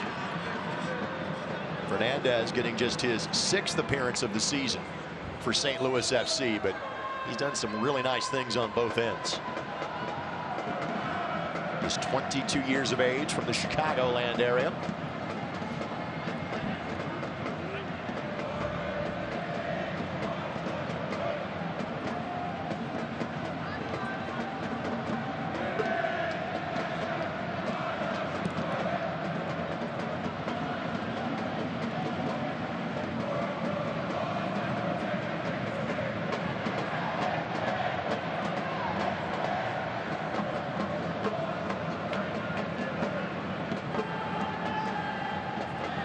Pasher on his typical left side.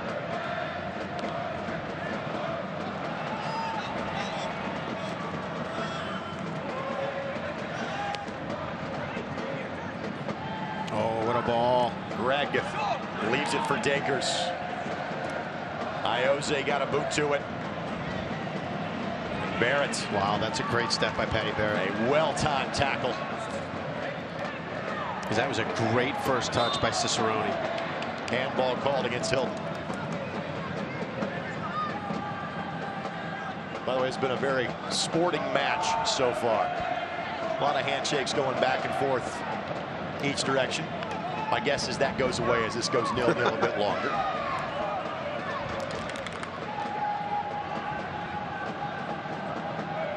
Oh, what a ball.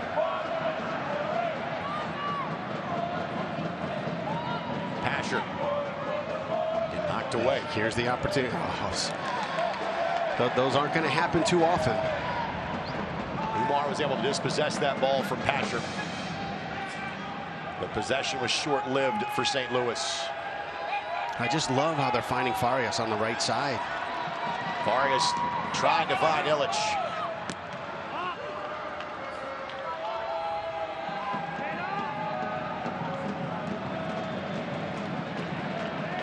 Possession's going to favor Indy 11. We saw that in the first half, even with kind of the attack-mindedness of the, let's say, the first 15, 20 minutes for St. Louis, if not longer. What can you do with that possession if you're Indy?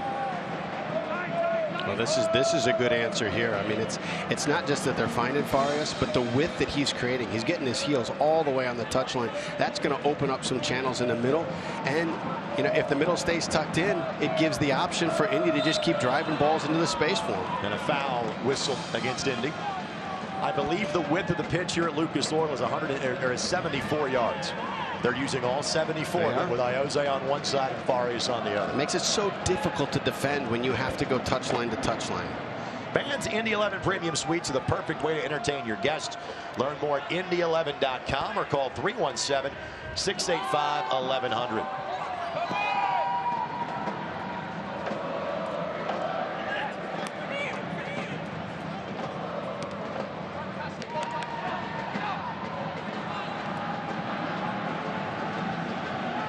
Deft touch by Hackshaw. And Farias on the move yet again. Farias plays it across. Another corner coming. Hey, it's effective. They continue to go to it, and until St. Louis finds an answer, keep feeding him. I remember talking to Pash earlier this season. He goes, I kind of pick my battles, choosing when to go and not to go. I thought he might go full on back post that time. Never really did.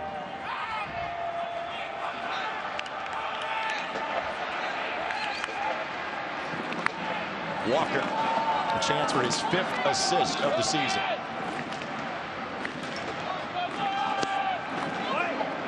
Gibson, the volley. Interesting ball. Haven't seen that play all year. No. But effective. Holy smokes.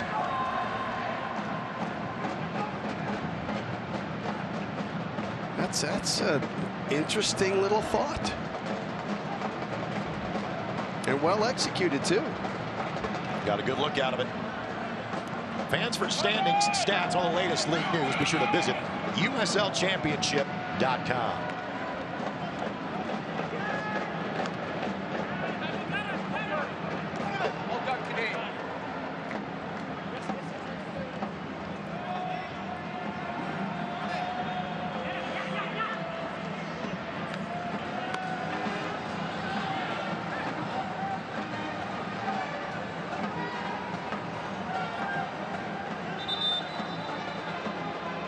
You got a switch right now. You got Farias stretching the field, and then you've got Pasher on the edge defender in a 1v1. That's a good combination to have.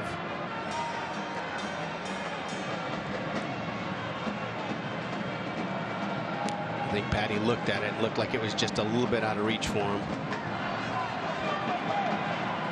The long diagonal ball has been the friend of the Indy 11 tonight.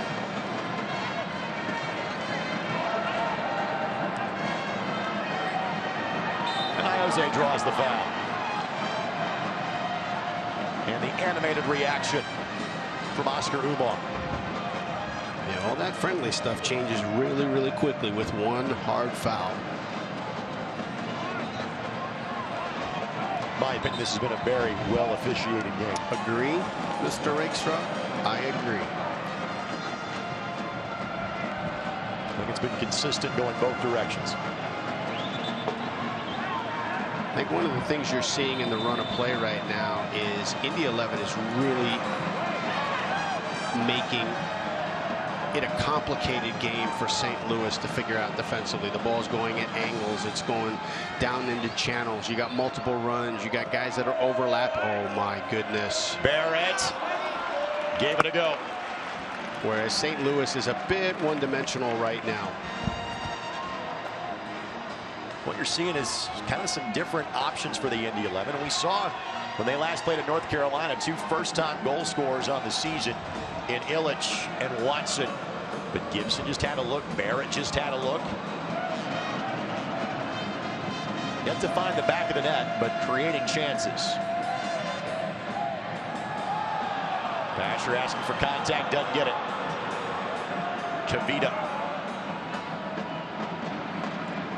And then Walker gets the benefit of the no call next time by. Gotta have cover in behind. You gotta have the cover. speed. Pasher, turf monster got him. And again, there's just an added level of thought when he's attacking from the right side. I tell you though, the problem, and it's not St. Louis's problem, it's been a problem that we've seen from a bunch of teams. When you have your edge defender with no cover in behind him and Pasher sees it, he takes him. And you got to slide somebody into that space, so when Tyler looks up that he says, okay, there's two guys. I can't just push and go.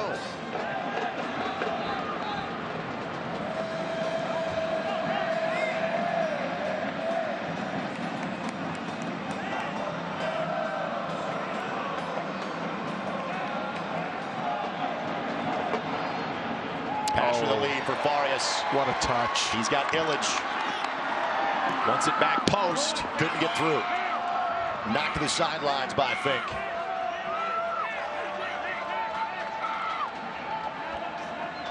See, these are the complicated thoughts and decisions. You know, do you step and press and try and get a piece of that ball before Pasher gets it? And if you do, then you're at risk, because if he does that and flicks it into the space, you vacated the outside.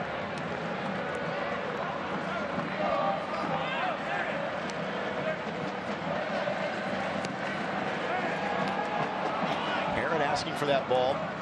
Or excuse me, Pasher asking for that ball from Hackshaw. And Neville not often in that position to deliver that pass, but did so with great accuracy.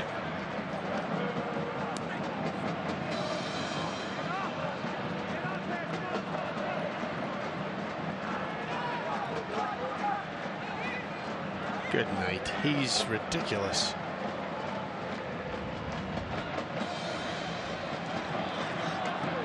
Farias tried to find Watson. And that'll be a corner. Get a reminder, fans, we'll do this again next Sunday night. Originally a Saturday night match, but now Sunday night, 6 o'clock, Charlotte Independence. You'll see the two leading goal scorers in the history of the USL Championship, Messrs. Herrera and Kelly. Next week, here at Lucas Oil Stadium and right here on my Indy TV. We got like 140 goals between the two guys. Speaking of Dane Kelly, there you go. He will come in. Matt Watson will check out. And now you're looking at three forwards now for the Indy 11. The pace, it just elevated.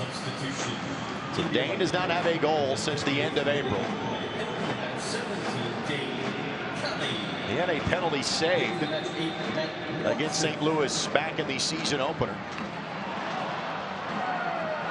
And that'll be another corner coming, and that was deflected by a St. Louis player. The crazy part about it, though, is and this is how small games change and careers change. Dane Kelly is probably 3 inches away from having 8 goals this season. If you look at the number of balls that have hit the post and the great save by the goalkeeper on the penalty kick, and that's combined 3 inches on all of those opportunities.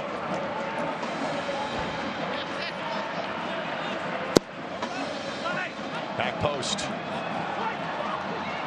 Gibson. Oh, whoa. High boot. Whoa.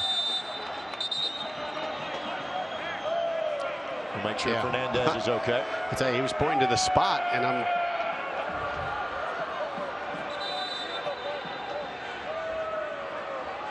was pointing in the wrong direction. Yeah.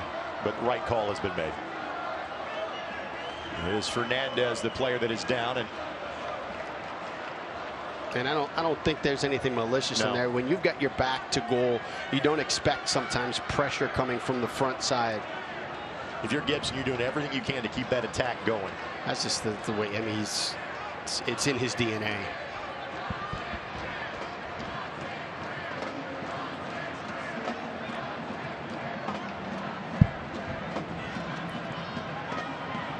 Fernandez had a solid effort tonight. St. Louis does have all 5 of their outfield players warming up. They dressed 17 this evening. None of them appear ready to enter the match if need be. And take a look. Yeah, he tries to pull back on it too once he sees Fernandez coming in from the side. You appreciate that too. I mean, that's another player's career, and you recognize he's coming in at an odd angle, and your boots are going up, and you pull it back. Much like Gomez with Ouimet earlier. Yep. It was contact with the knee and nowhere near intentional.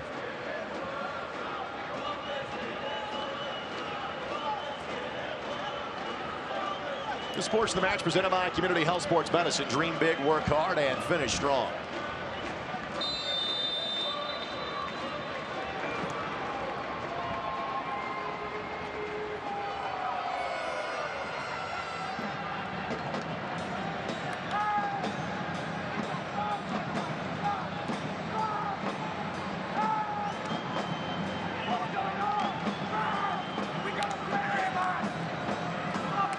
It's a great outlet ball by Patty Barrett. Give and go to Iose. Gee, look at this. Look at this.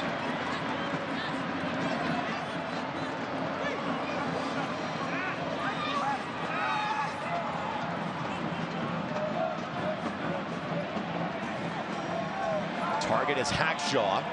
That's unbelievable. I mean, you're stretching touchline to touchline. You've got options all over the field. The questions that Indy is asking St. Louis to solve right now are complicated.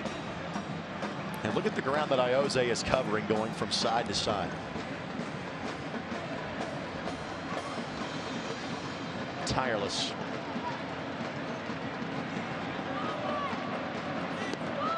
Short corner.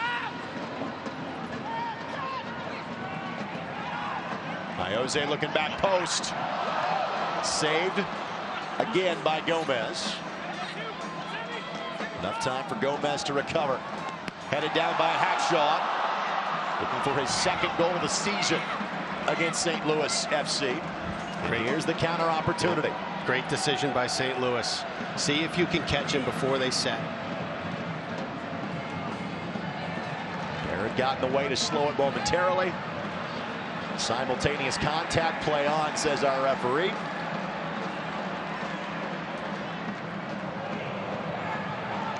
And Illich got there at least in enough time to slow things down and make everybody go back to a reset position.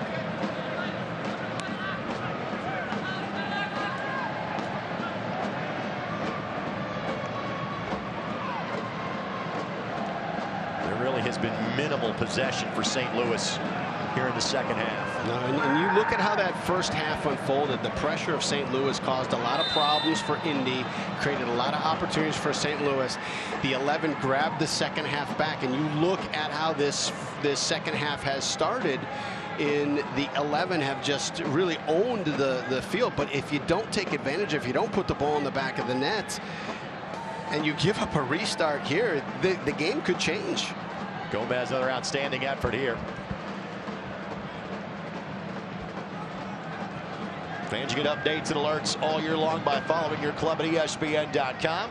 Search for Indy 11 and click the follow button to keep up with the latest news and scores, plus get reminders on the 11's next match. Go to ESPN.com now and click follow for more on your club. And this is something that you should have addressed at halftime with the lack of being dangerous on restarts. That something has to come off of this.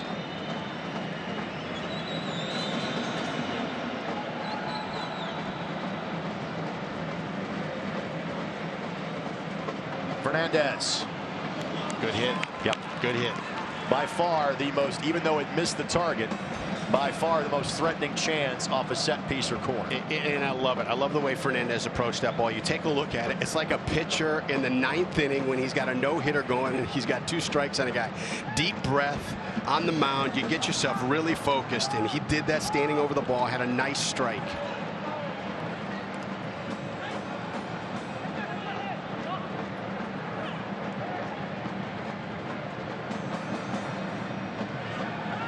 Support here. Oh, my goodness. Right idea. Yeah. Just too much on it. Yeah. Dakers trying to find Greg. The Sports of the Match presented by Delta Faucet. Delta Faucet. See what Delta can do. Giveaway by St. Louis. Look out. Asher gets his bearings.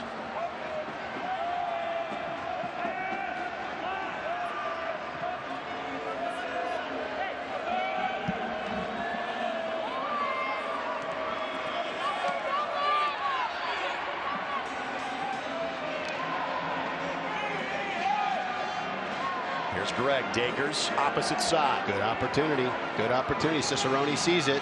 Space in the middle of the park. Barrett played it perfectly.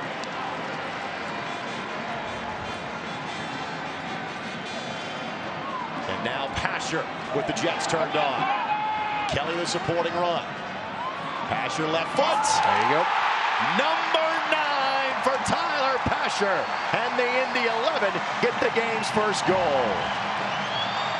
This game right now is almost too easy for Tyler Pasher. He has every team in the league that knows what he can do, and he still is able to get his shot. The only thing different, he attacked from the right side. The end result was the same. Got it back to that left foot. But you've watched him. You watch tape on him. You know he wants his left foot. Why do you let him cut back across the middle? The second half substitution, who entered at halftime. The song remains the same for Tyler Pasher. And much as they did in their season opening game on March 9th, the Indy 11 take a 1-goal lead in half number 2. Substitution time now for St. Louis FC. Caleb Calvert will come on. And Kyle Gregg will exit. The one less scoring threat for St. Louis. Calvert does have 2 goals this season. How does the tenor of the match now change, Brad? Well, St. Louis has got to be more opportunistic on the times that they get the ball. For Indy,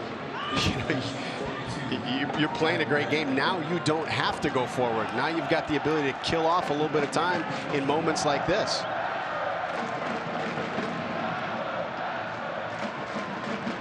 Tyler Pasher about to join an exclusive club the next time he scores for the Indy 11. That is double-digit goals in a season. That might be Eamon Zayed and Jack McInerney. That might be it. Because even as good as Justin Braun was, I don't think he hit that number in either of his 2 top seasons with the club due to injuries. Eamon hit him in both 2016 and 2017. No Indy 11 player scored double digits in a year in 14 or 15. Jack Mack had 10 to lead Indy 11 last year.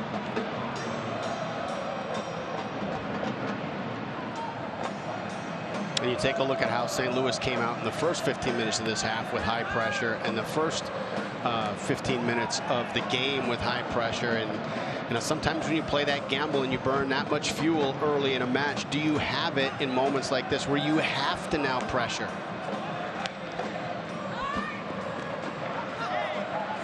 Kelly goes to ground, no whistle. Now he gets one. By the way, this portion of the match brought to us by the Indiana Economic Development Corporation. Take your business to the next level in a state that works.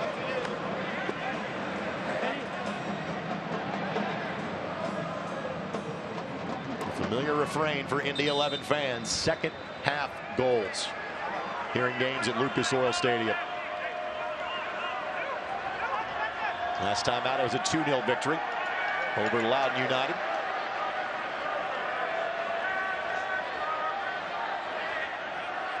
Trying to extend that home unbeaten streak. Gibson found some space. Gibson gives it a go. How about it? Are you kidding? Hackshaw the volley. And that was a good shot, too. Gibson's had 2 good looks.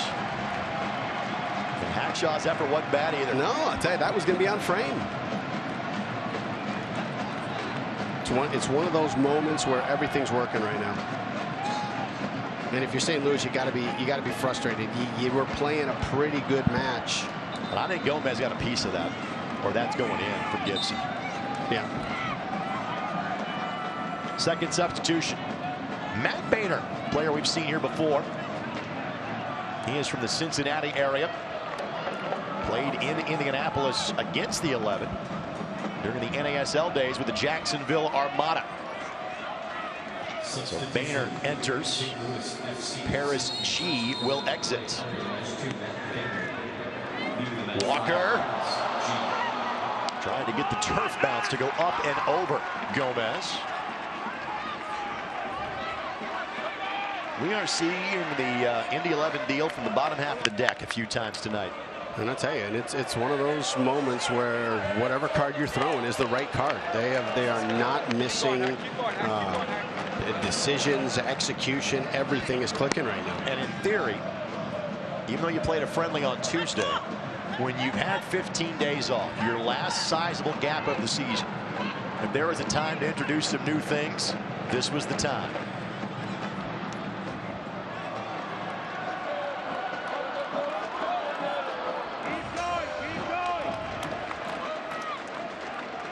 The USL's elite youth platform, USL Academy, allows clubs at all levels across the U.S. to develop its local youth and compete at the highest level across the United States, including the USL Academy Cup. For more information, visit uslsoccer.com/academy. And Kelly draws the attention of our referee.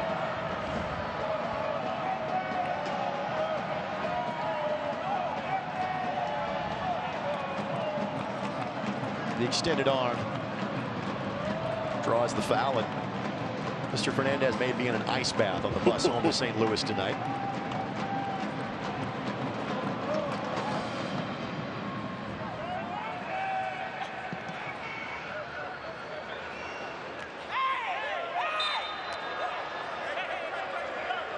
And enough protestations warning the whistle on the foul against Tyler Gibson. 2v1. Both teams down to a sub remaining. Farias, Illich. Kelly couldn't keep it at his feet.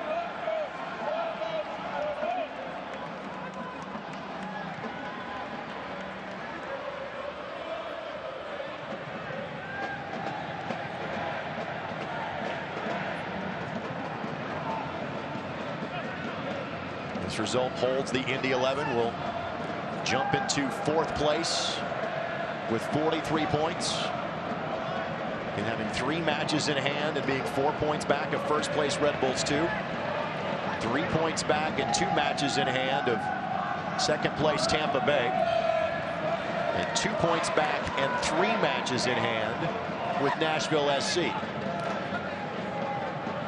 Indy is done playing Nashville for the regular season. They have a match here with Red Bulls 2 on Wednesday, September the 4th. Their last road match of the regular season is at Tampa Bay on October the 12th.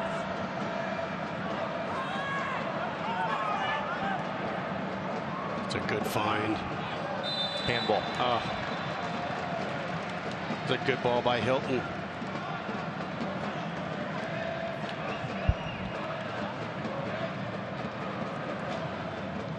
And Cicerone knows it as soon as it happened. I mean, he's just like, he's thinking, he's salivating. He goes, I got space. I got the ball coming to me.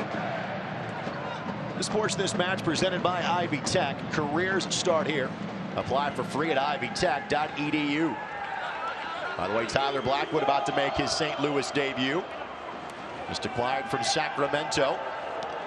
Referenced him briefly in the opening of the broadcast, but at the next stoppage in play, he'll be welcomed onto the pitch for the 3rd and final St. Louis substitution of the night. Blackwood 1 goal this year. Asher plays through contact. It's a good turn and a great no call. And then second time draws said contact. And we'll see our first card of the night.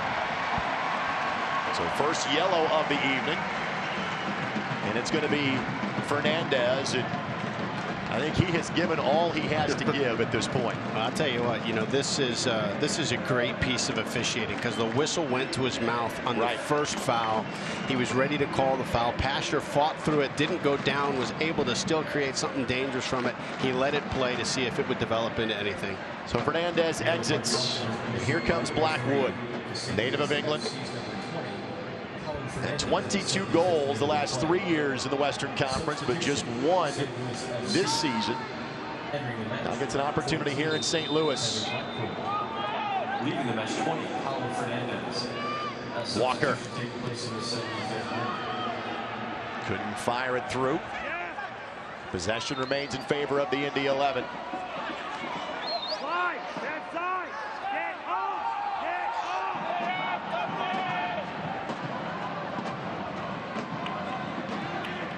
Barrett wants it top side, and Hackshaw will deliver it to him.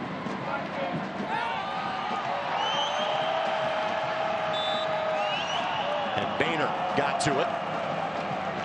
Another corner coming for the Indy 11.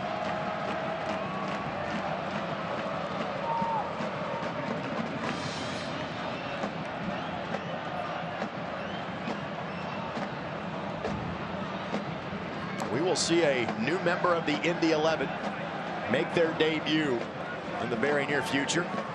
That being Drew Connor. Won't sub in just yet. Pasher going to give it a go. Gomez to the turf to stop it. And the long distance ball. Farias didn't get to it the way he wanted to. Then again, Cicerone didn't hit it the way he wanted it to either.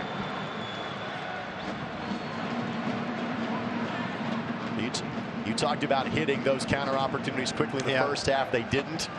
They have now. Great ball by Gomez. By the way, this Sports the Match presented by Honda Manufacturing of Indiana, official automotive sponsor of the Indy 11. Kelly trying to turn on his speed, but couldn't maintain possession of the ball. You know, and as right as everything has gone for Indy 11 this half, it's just that one ball, that ball from Gomez, that bounce, that weird bounce. If Cicerone is able to get on the other end of it, everything is back to square one.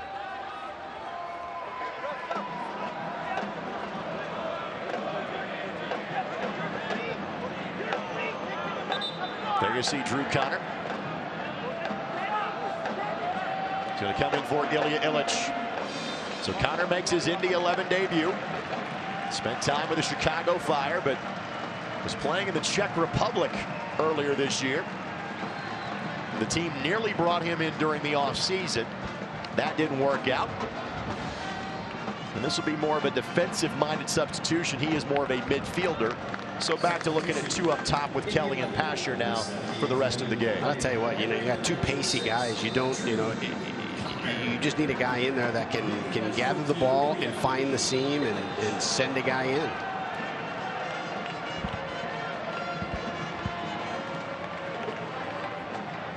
Connor actually played 12 times for St. Louis back in 2016 on loan from the Chicago Fire. 32 appearances with Chicago over a 3-year period. So both teams done with their benches for the night. Good turn. Boy, I'm so impressed with Cicerone. And draws the foul. Yeah, he was fouled for about 15 yards, and he just kept fighting through it. 4 goals and 2 assists for Cicerone on the season.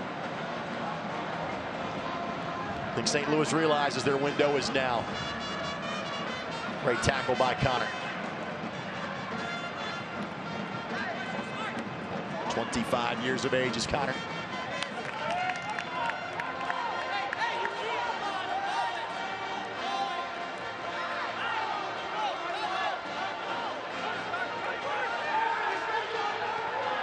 And the 11 bench thought that should be in the 11 ball. And I think it will be adjudicated that way eventually.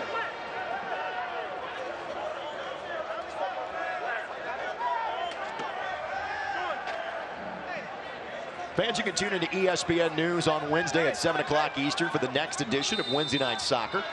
It's a matchup of 2 of the best in the East as North Carolina FC welcomes the Tampa Bay Rowdies. Wednesday Night Soccer, 7 Eastern on ESPN News. We'll see a pair of former Indy 11 players on each side respectively. Zach Steinberger for Tampa Bay, Ben Spees for North Carolina FC. It's going to be a good match. And by the way, congratulations to Austin Deleuze for North Carolina FC, who announced earlier this week that this is going to be his last year of playing professionally. He's been one of the many guys that has played for that North Carolina team seemingly forever. He's been very active in the community, quality player. Kelly finds a way to get to it, and Dane Kelly gets the second goal of the night, and Dane Kelly is now back atop the USL Championship goal-scoring charts. His 5th of the season, 2-0 Indy 11. What a great ball. I tell you, he just fought for it, put a lot of different questions into the head of the defender. Do I head it back to the keeper? Do I try to clear it? Dane just kept pestering the ball, fell to him. Gomez comes out, a little soft touch over the top. Breaks a couple months of frustration. I don't know if the long-term sub or the offensive spark as a sub is the role he's going to play going forward. But if that's what he gives you as of now, you'll take it. Well, I'll tell you, you've got so many different weapons. You have so many different options. Do you come out pacey, or do you come out a little bit more blue-collar and creative? It's an Indy 11 goal. Scored by 17, Dane Kelly. A 2-goal lead makes all the difference. Assisted by 29, Patty Barrett. Indy trying to avenge a loss from earlier this year. From day one of the regular season. Advantage being played. Are they going to bring it back for the foul now? Yep. I'll tell you, the crazy thing about this game is that St. Louis was just finding a little bit of footing, a little bit of life to maybe come back into the game, and then it's just ripped from them. And Walker going to have a conversation with our match referee, basically saying, I don't want to hear any more conversation from you the rest of the night. Our conversation is over.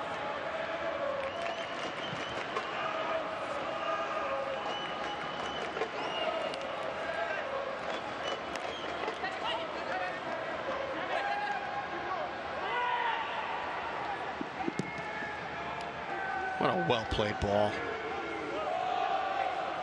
And Connor whistled for a foul. And he'll get the warning as to say, hey, no more of that. He might be paying for the sins of Kenny Walker there.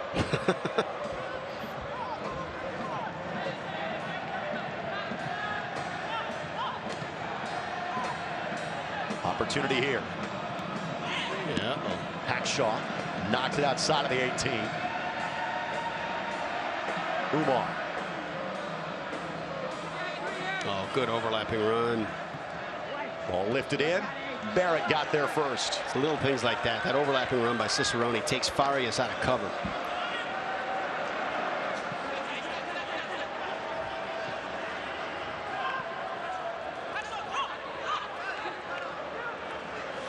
Well done by Connor. Yep. But too strong on the challenge. There's a yellow.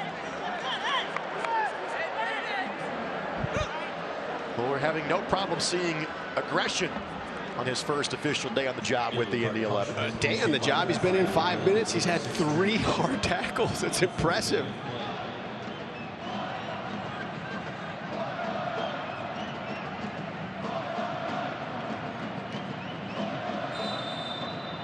I have no frame of reference for the Czech soccer league. Yeah. Perhaps it's a more physical league. It may be. I mean, right now he's at a rate where he's averaging 18 yellow cards a match. I don't think that can continue. Head-to-head contact, players down from both sides. Barrett gets up. Can't spot exactly who that is for St. Louis, but the play goes on. Great read, Evan Newton. Great read. Newton has been called on for much in this match. At least using his hands. He's been great with his feet during the match. Hadn't the whole season gone like that for him? Like he's just, you know, there. He's a release occasionally for pressure, and then all of a sudden, you know, he's got to come up with something big. So with the stoppage in play, Barrett can now be tended to by the trainer, but again, the Indy 11 are out of subs. So if he can't continue on, they'll play a man down for the last 5-ish minutes of the game.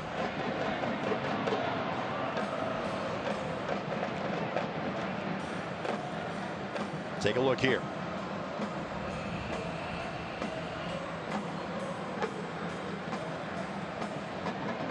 I don't like the look of that.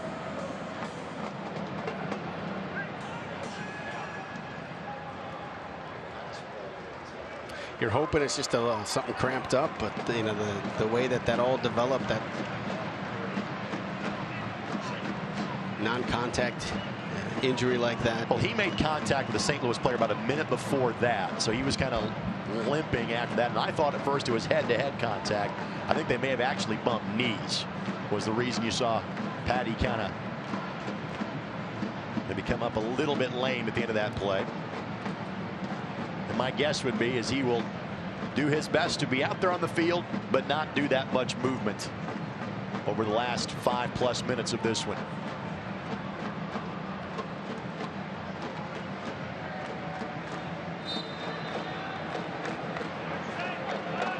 We'll talk to that man in Martin Running coming up during our post-game show. My guess would be Dane Kelly and Tyler Pash would be our other two guests on the Central Indiana Honda Dealers post-game show. Speaking of our friends at our Central Indiana Honda Dealers, they bring us the final 5 minutes plus stoppage time. Central Indiana Honda Dealers, the official automotive sponsor of the Indy 11.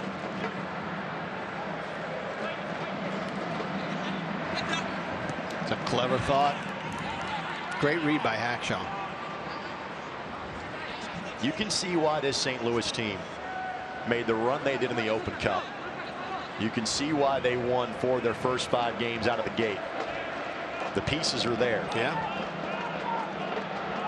Need some bounces to go their way.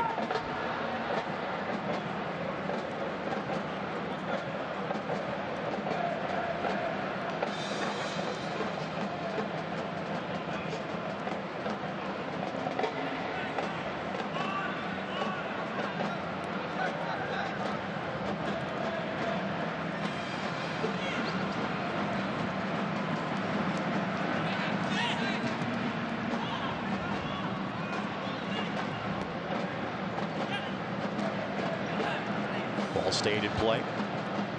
Well done by Reynolds.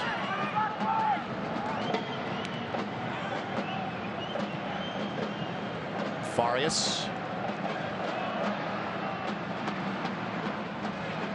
And Newton had it covered the entire time.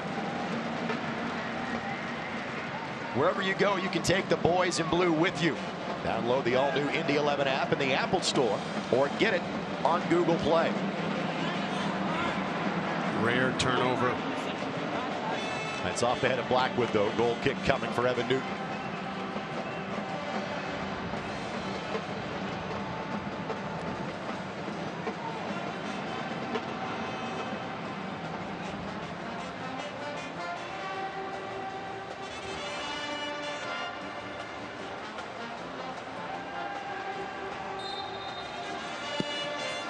A Charlotte team that Indy beat 3-2.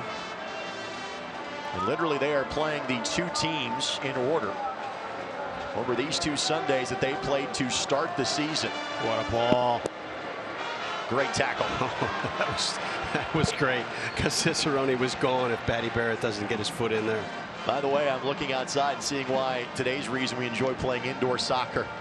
Thunderstorm is rolling through downtown Indy as we speak.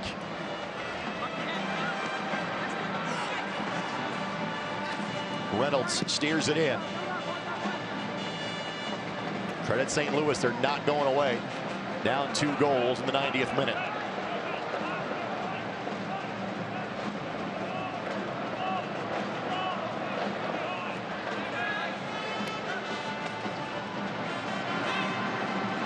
This is Dakers.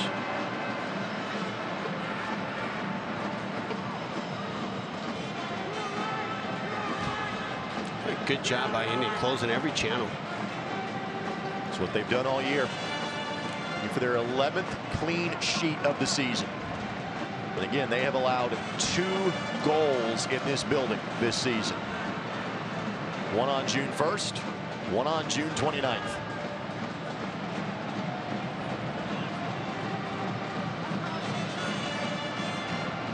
Opportunity here. Stab, stab.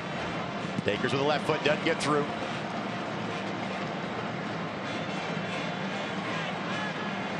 And Walker gets whistled for the foul. 3 minutes of added time. And a quick restart coming here for St. Louis.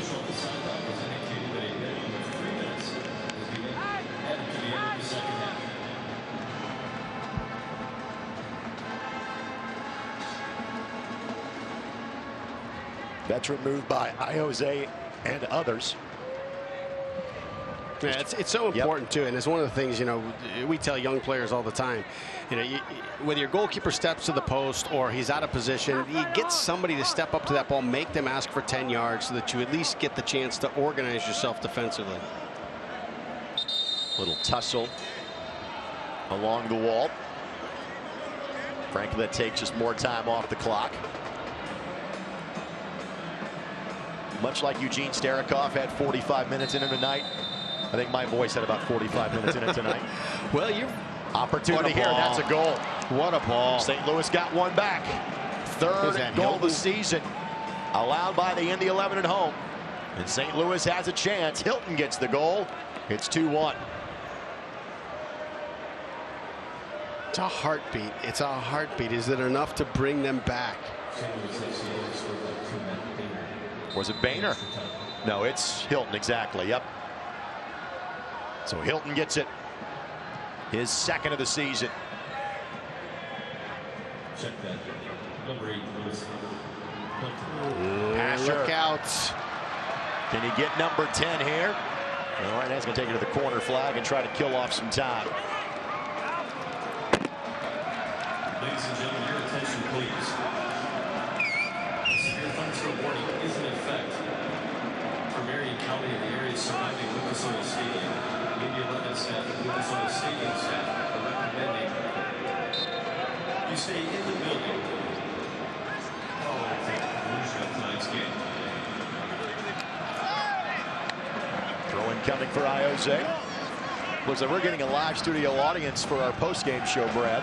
Yep. Fans have been asked to stay in the building at the conclusion of the game, as there is a severe thunderstorm warning currently for Marion County. And because it's going to be an exciting post-game show. Well, that goes without saying. Opportunity here.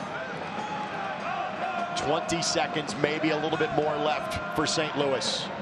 Trying to steal a point. Oh, not a bad thought. It just needed to go down the line. And Newton, of course, will take as much time as he can. It is largely a game of keep away at this point.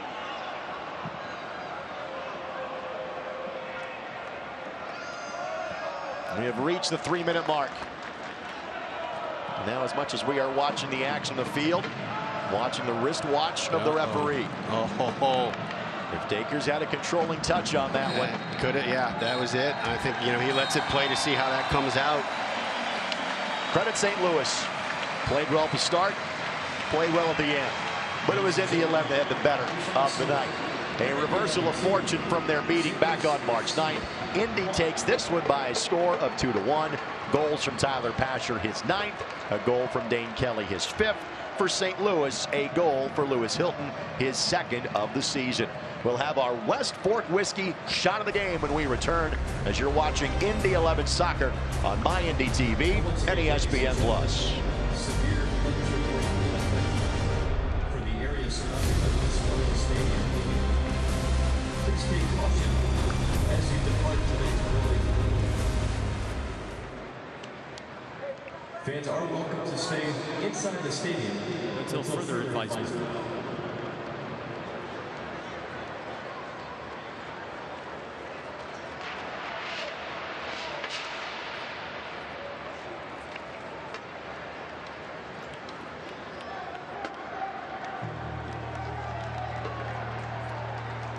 Fan, son, brother, fighter, inspiration, co-captain. Tyler Trent, the Duke University sophomore who's battled with cancer, stirred the football team, and eventually touched the nation, has died. He was 20 years old. After osteosarcoma, a rare bone cancer, had attacked his body for the 3rd time and forced him to withdraw from school this fall, Trent was diagnosed as terminal. In home hospice care, he shared his story with College Game Day of the bond he formed with the Royal Maple team as a student, and of his unwavering desire to see them win their biggest game of the year at home against then number 2, Ohio State. The immediate future of my life is that career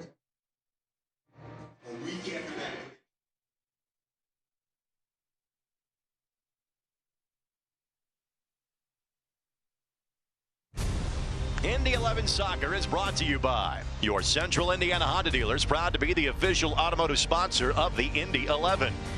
And by Community Health, exceptional care simply delivered. Community Health Network.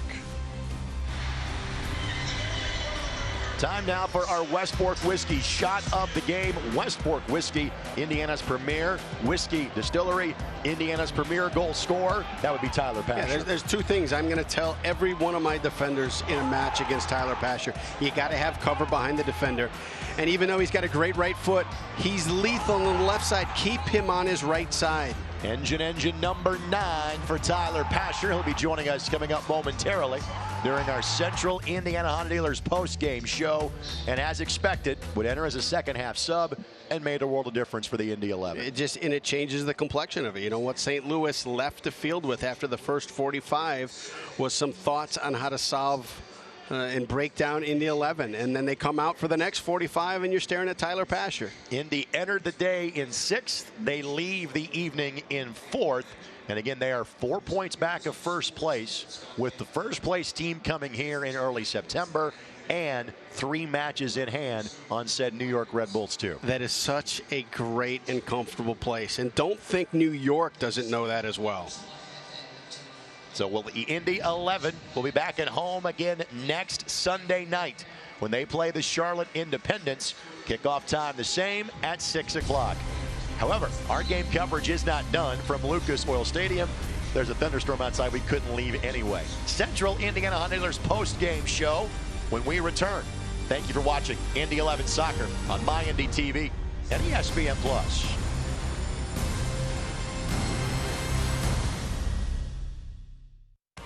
This copyrighted telecast of the United Soccer League Championship cannot be retransmitted, rebroadcast, or reproduced without the expressed written consent of the United Soccer League Championship.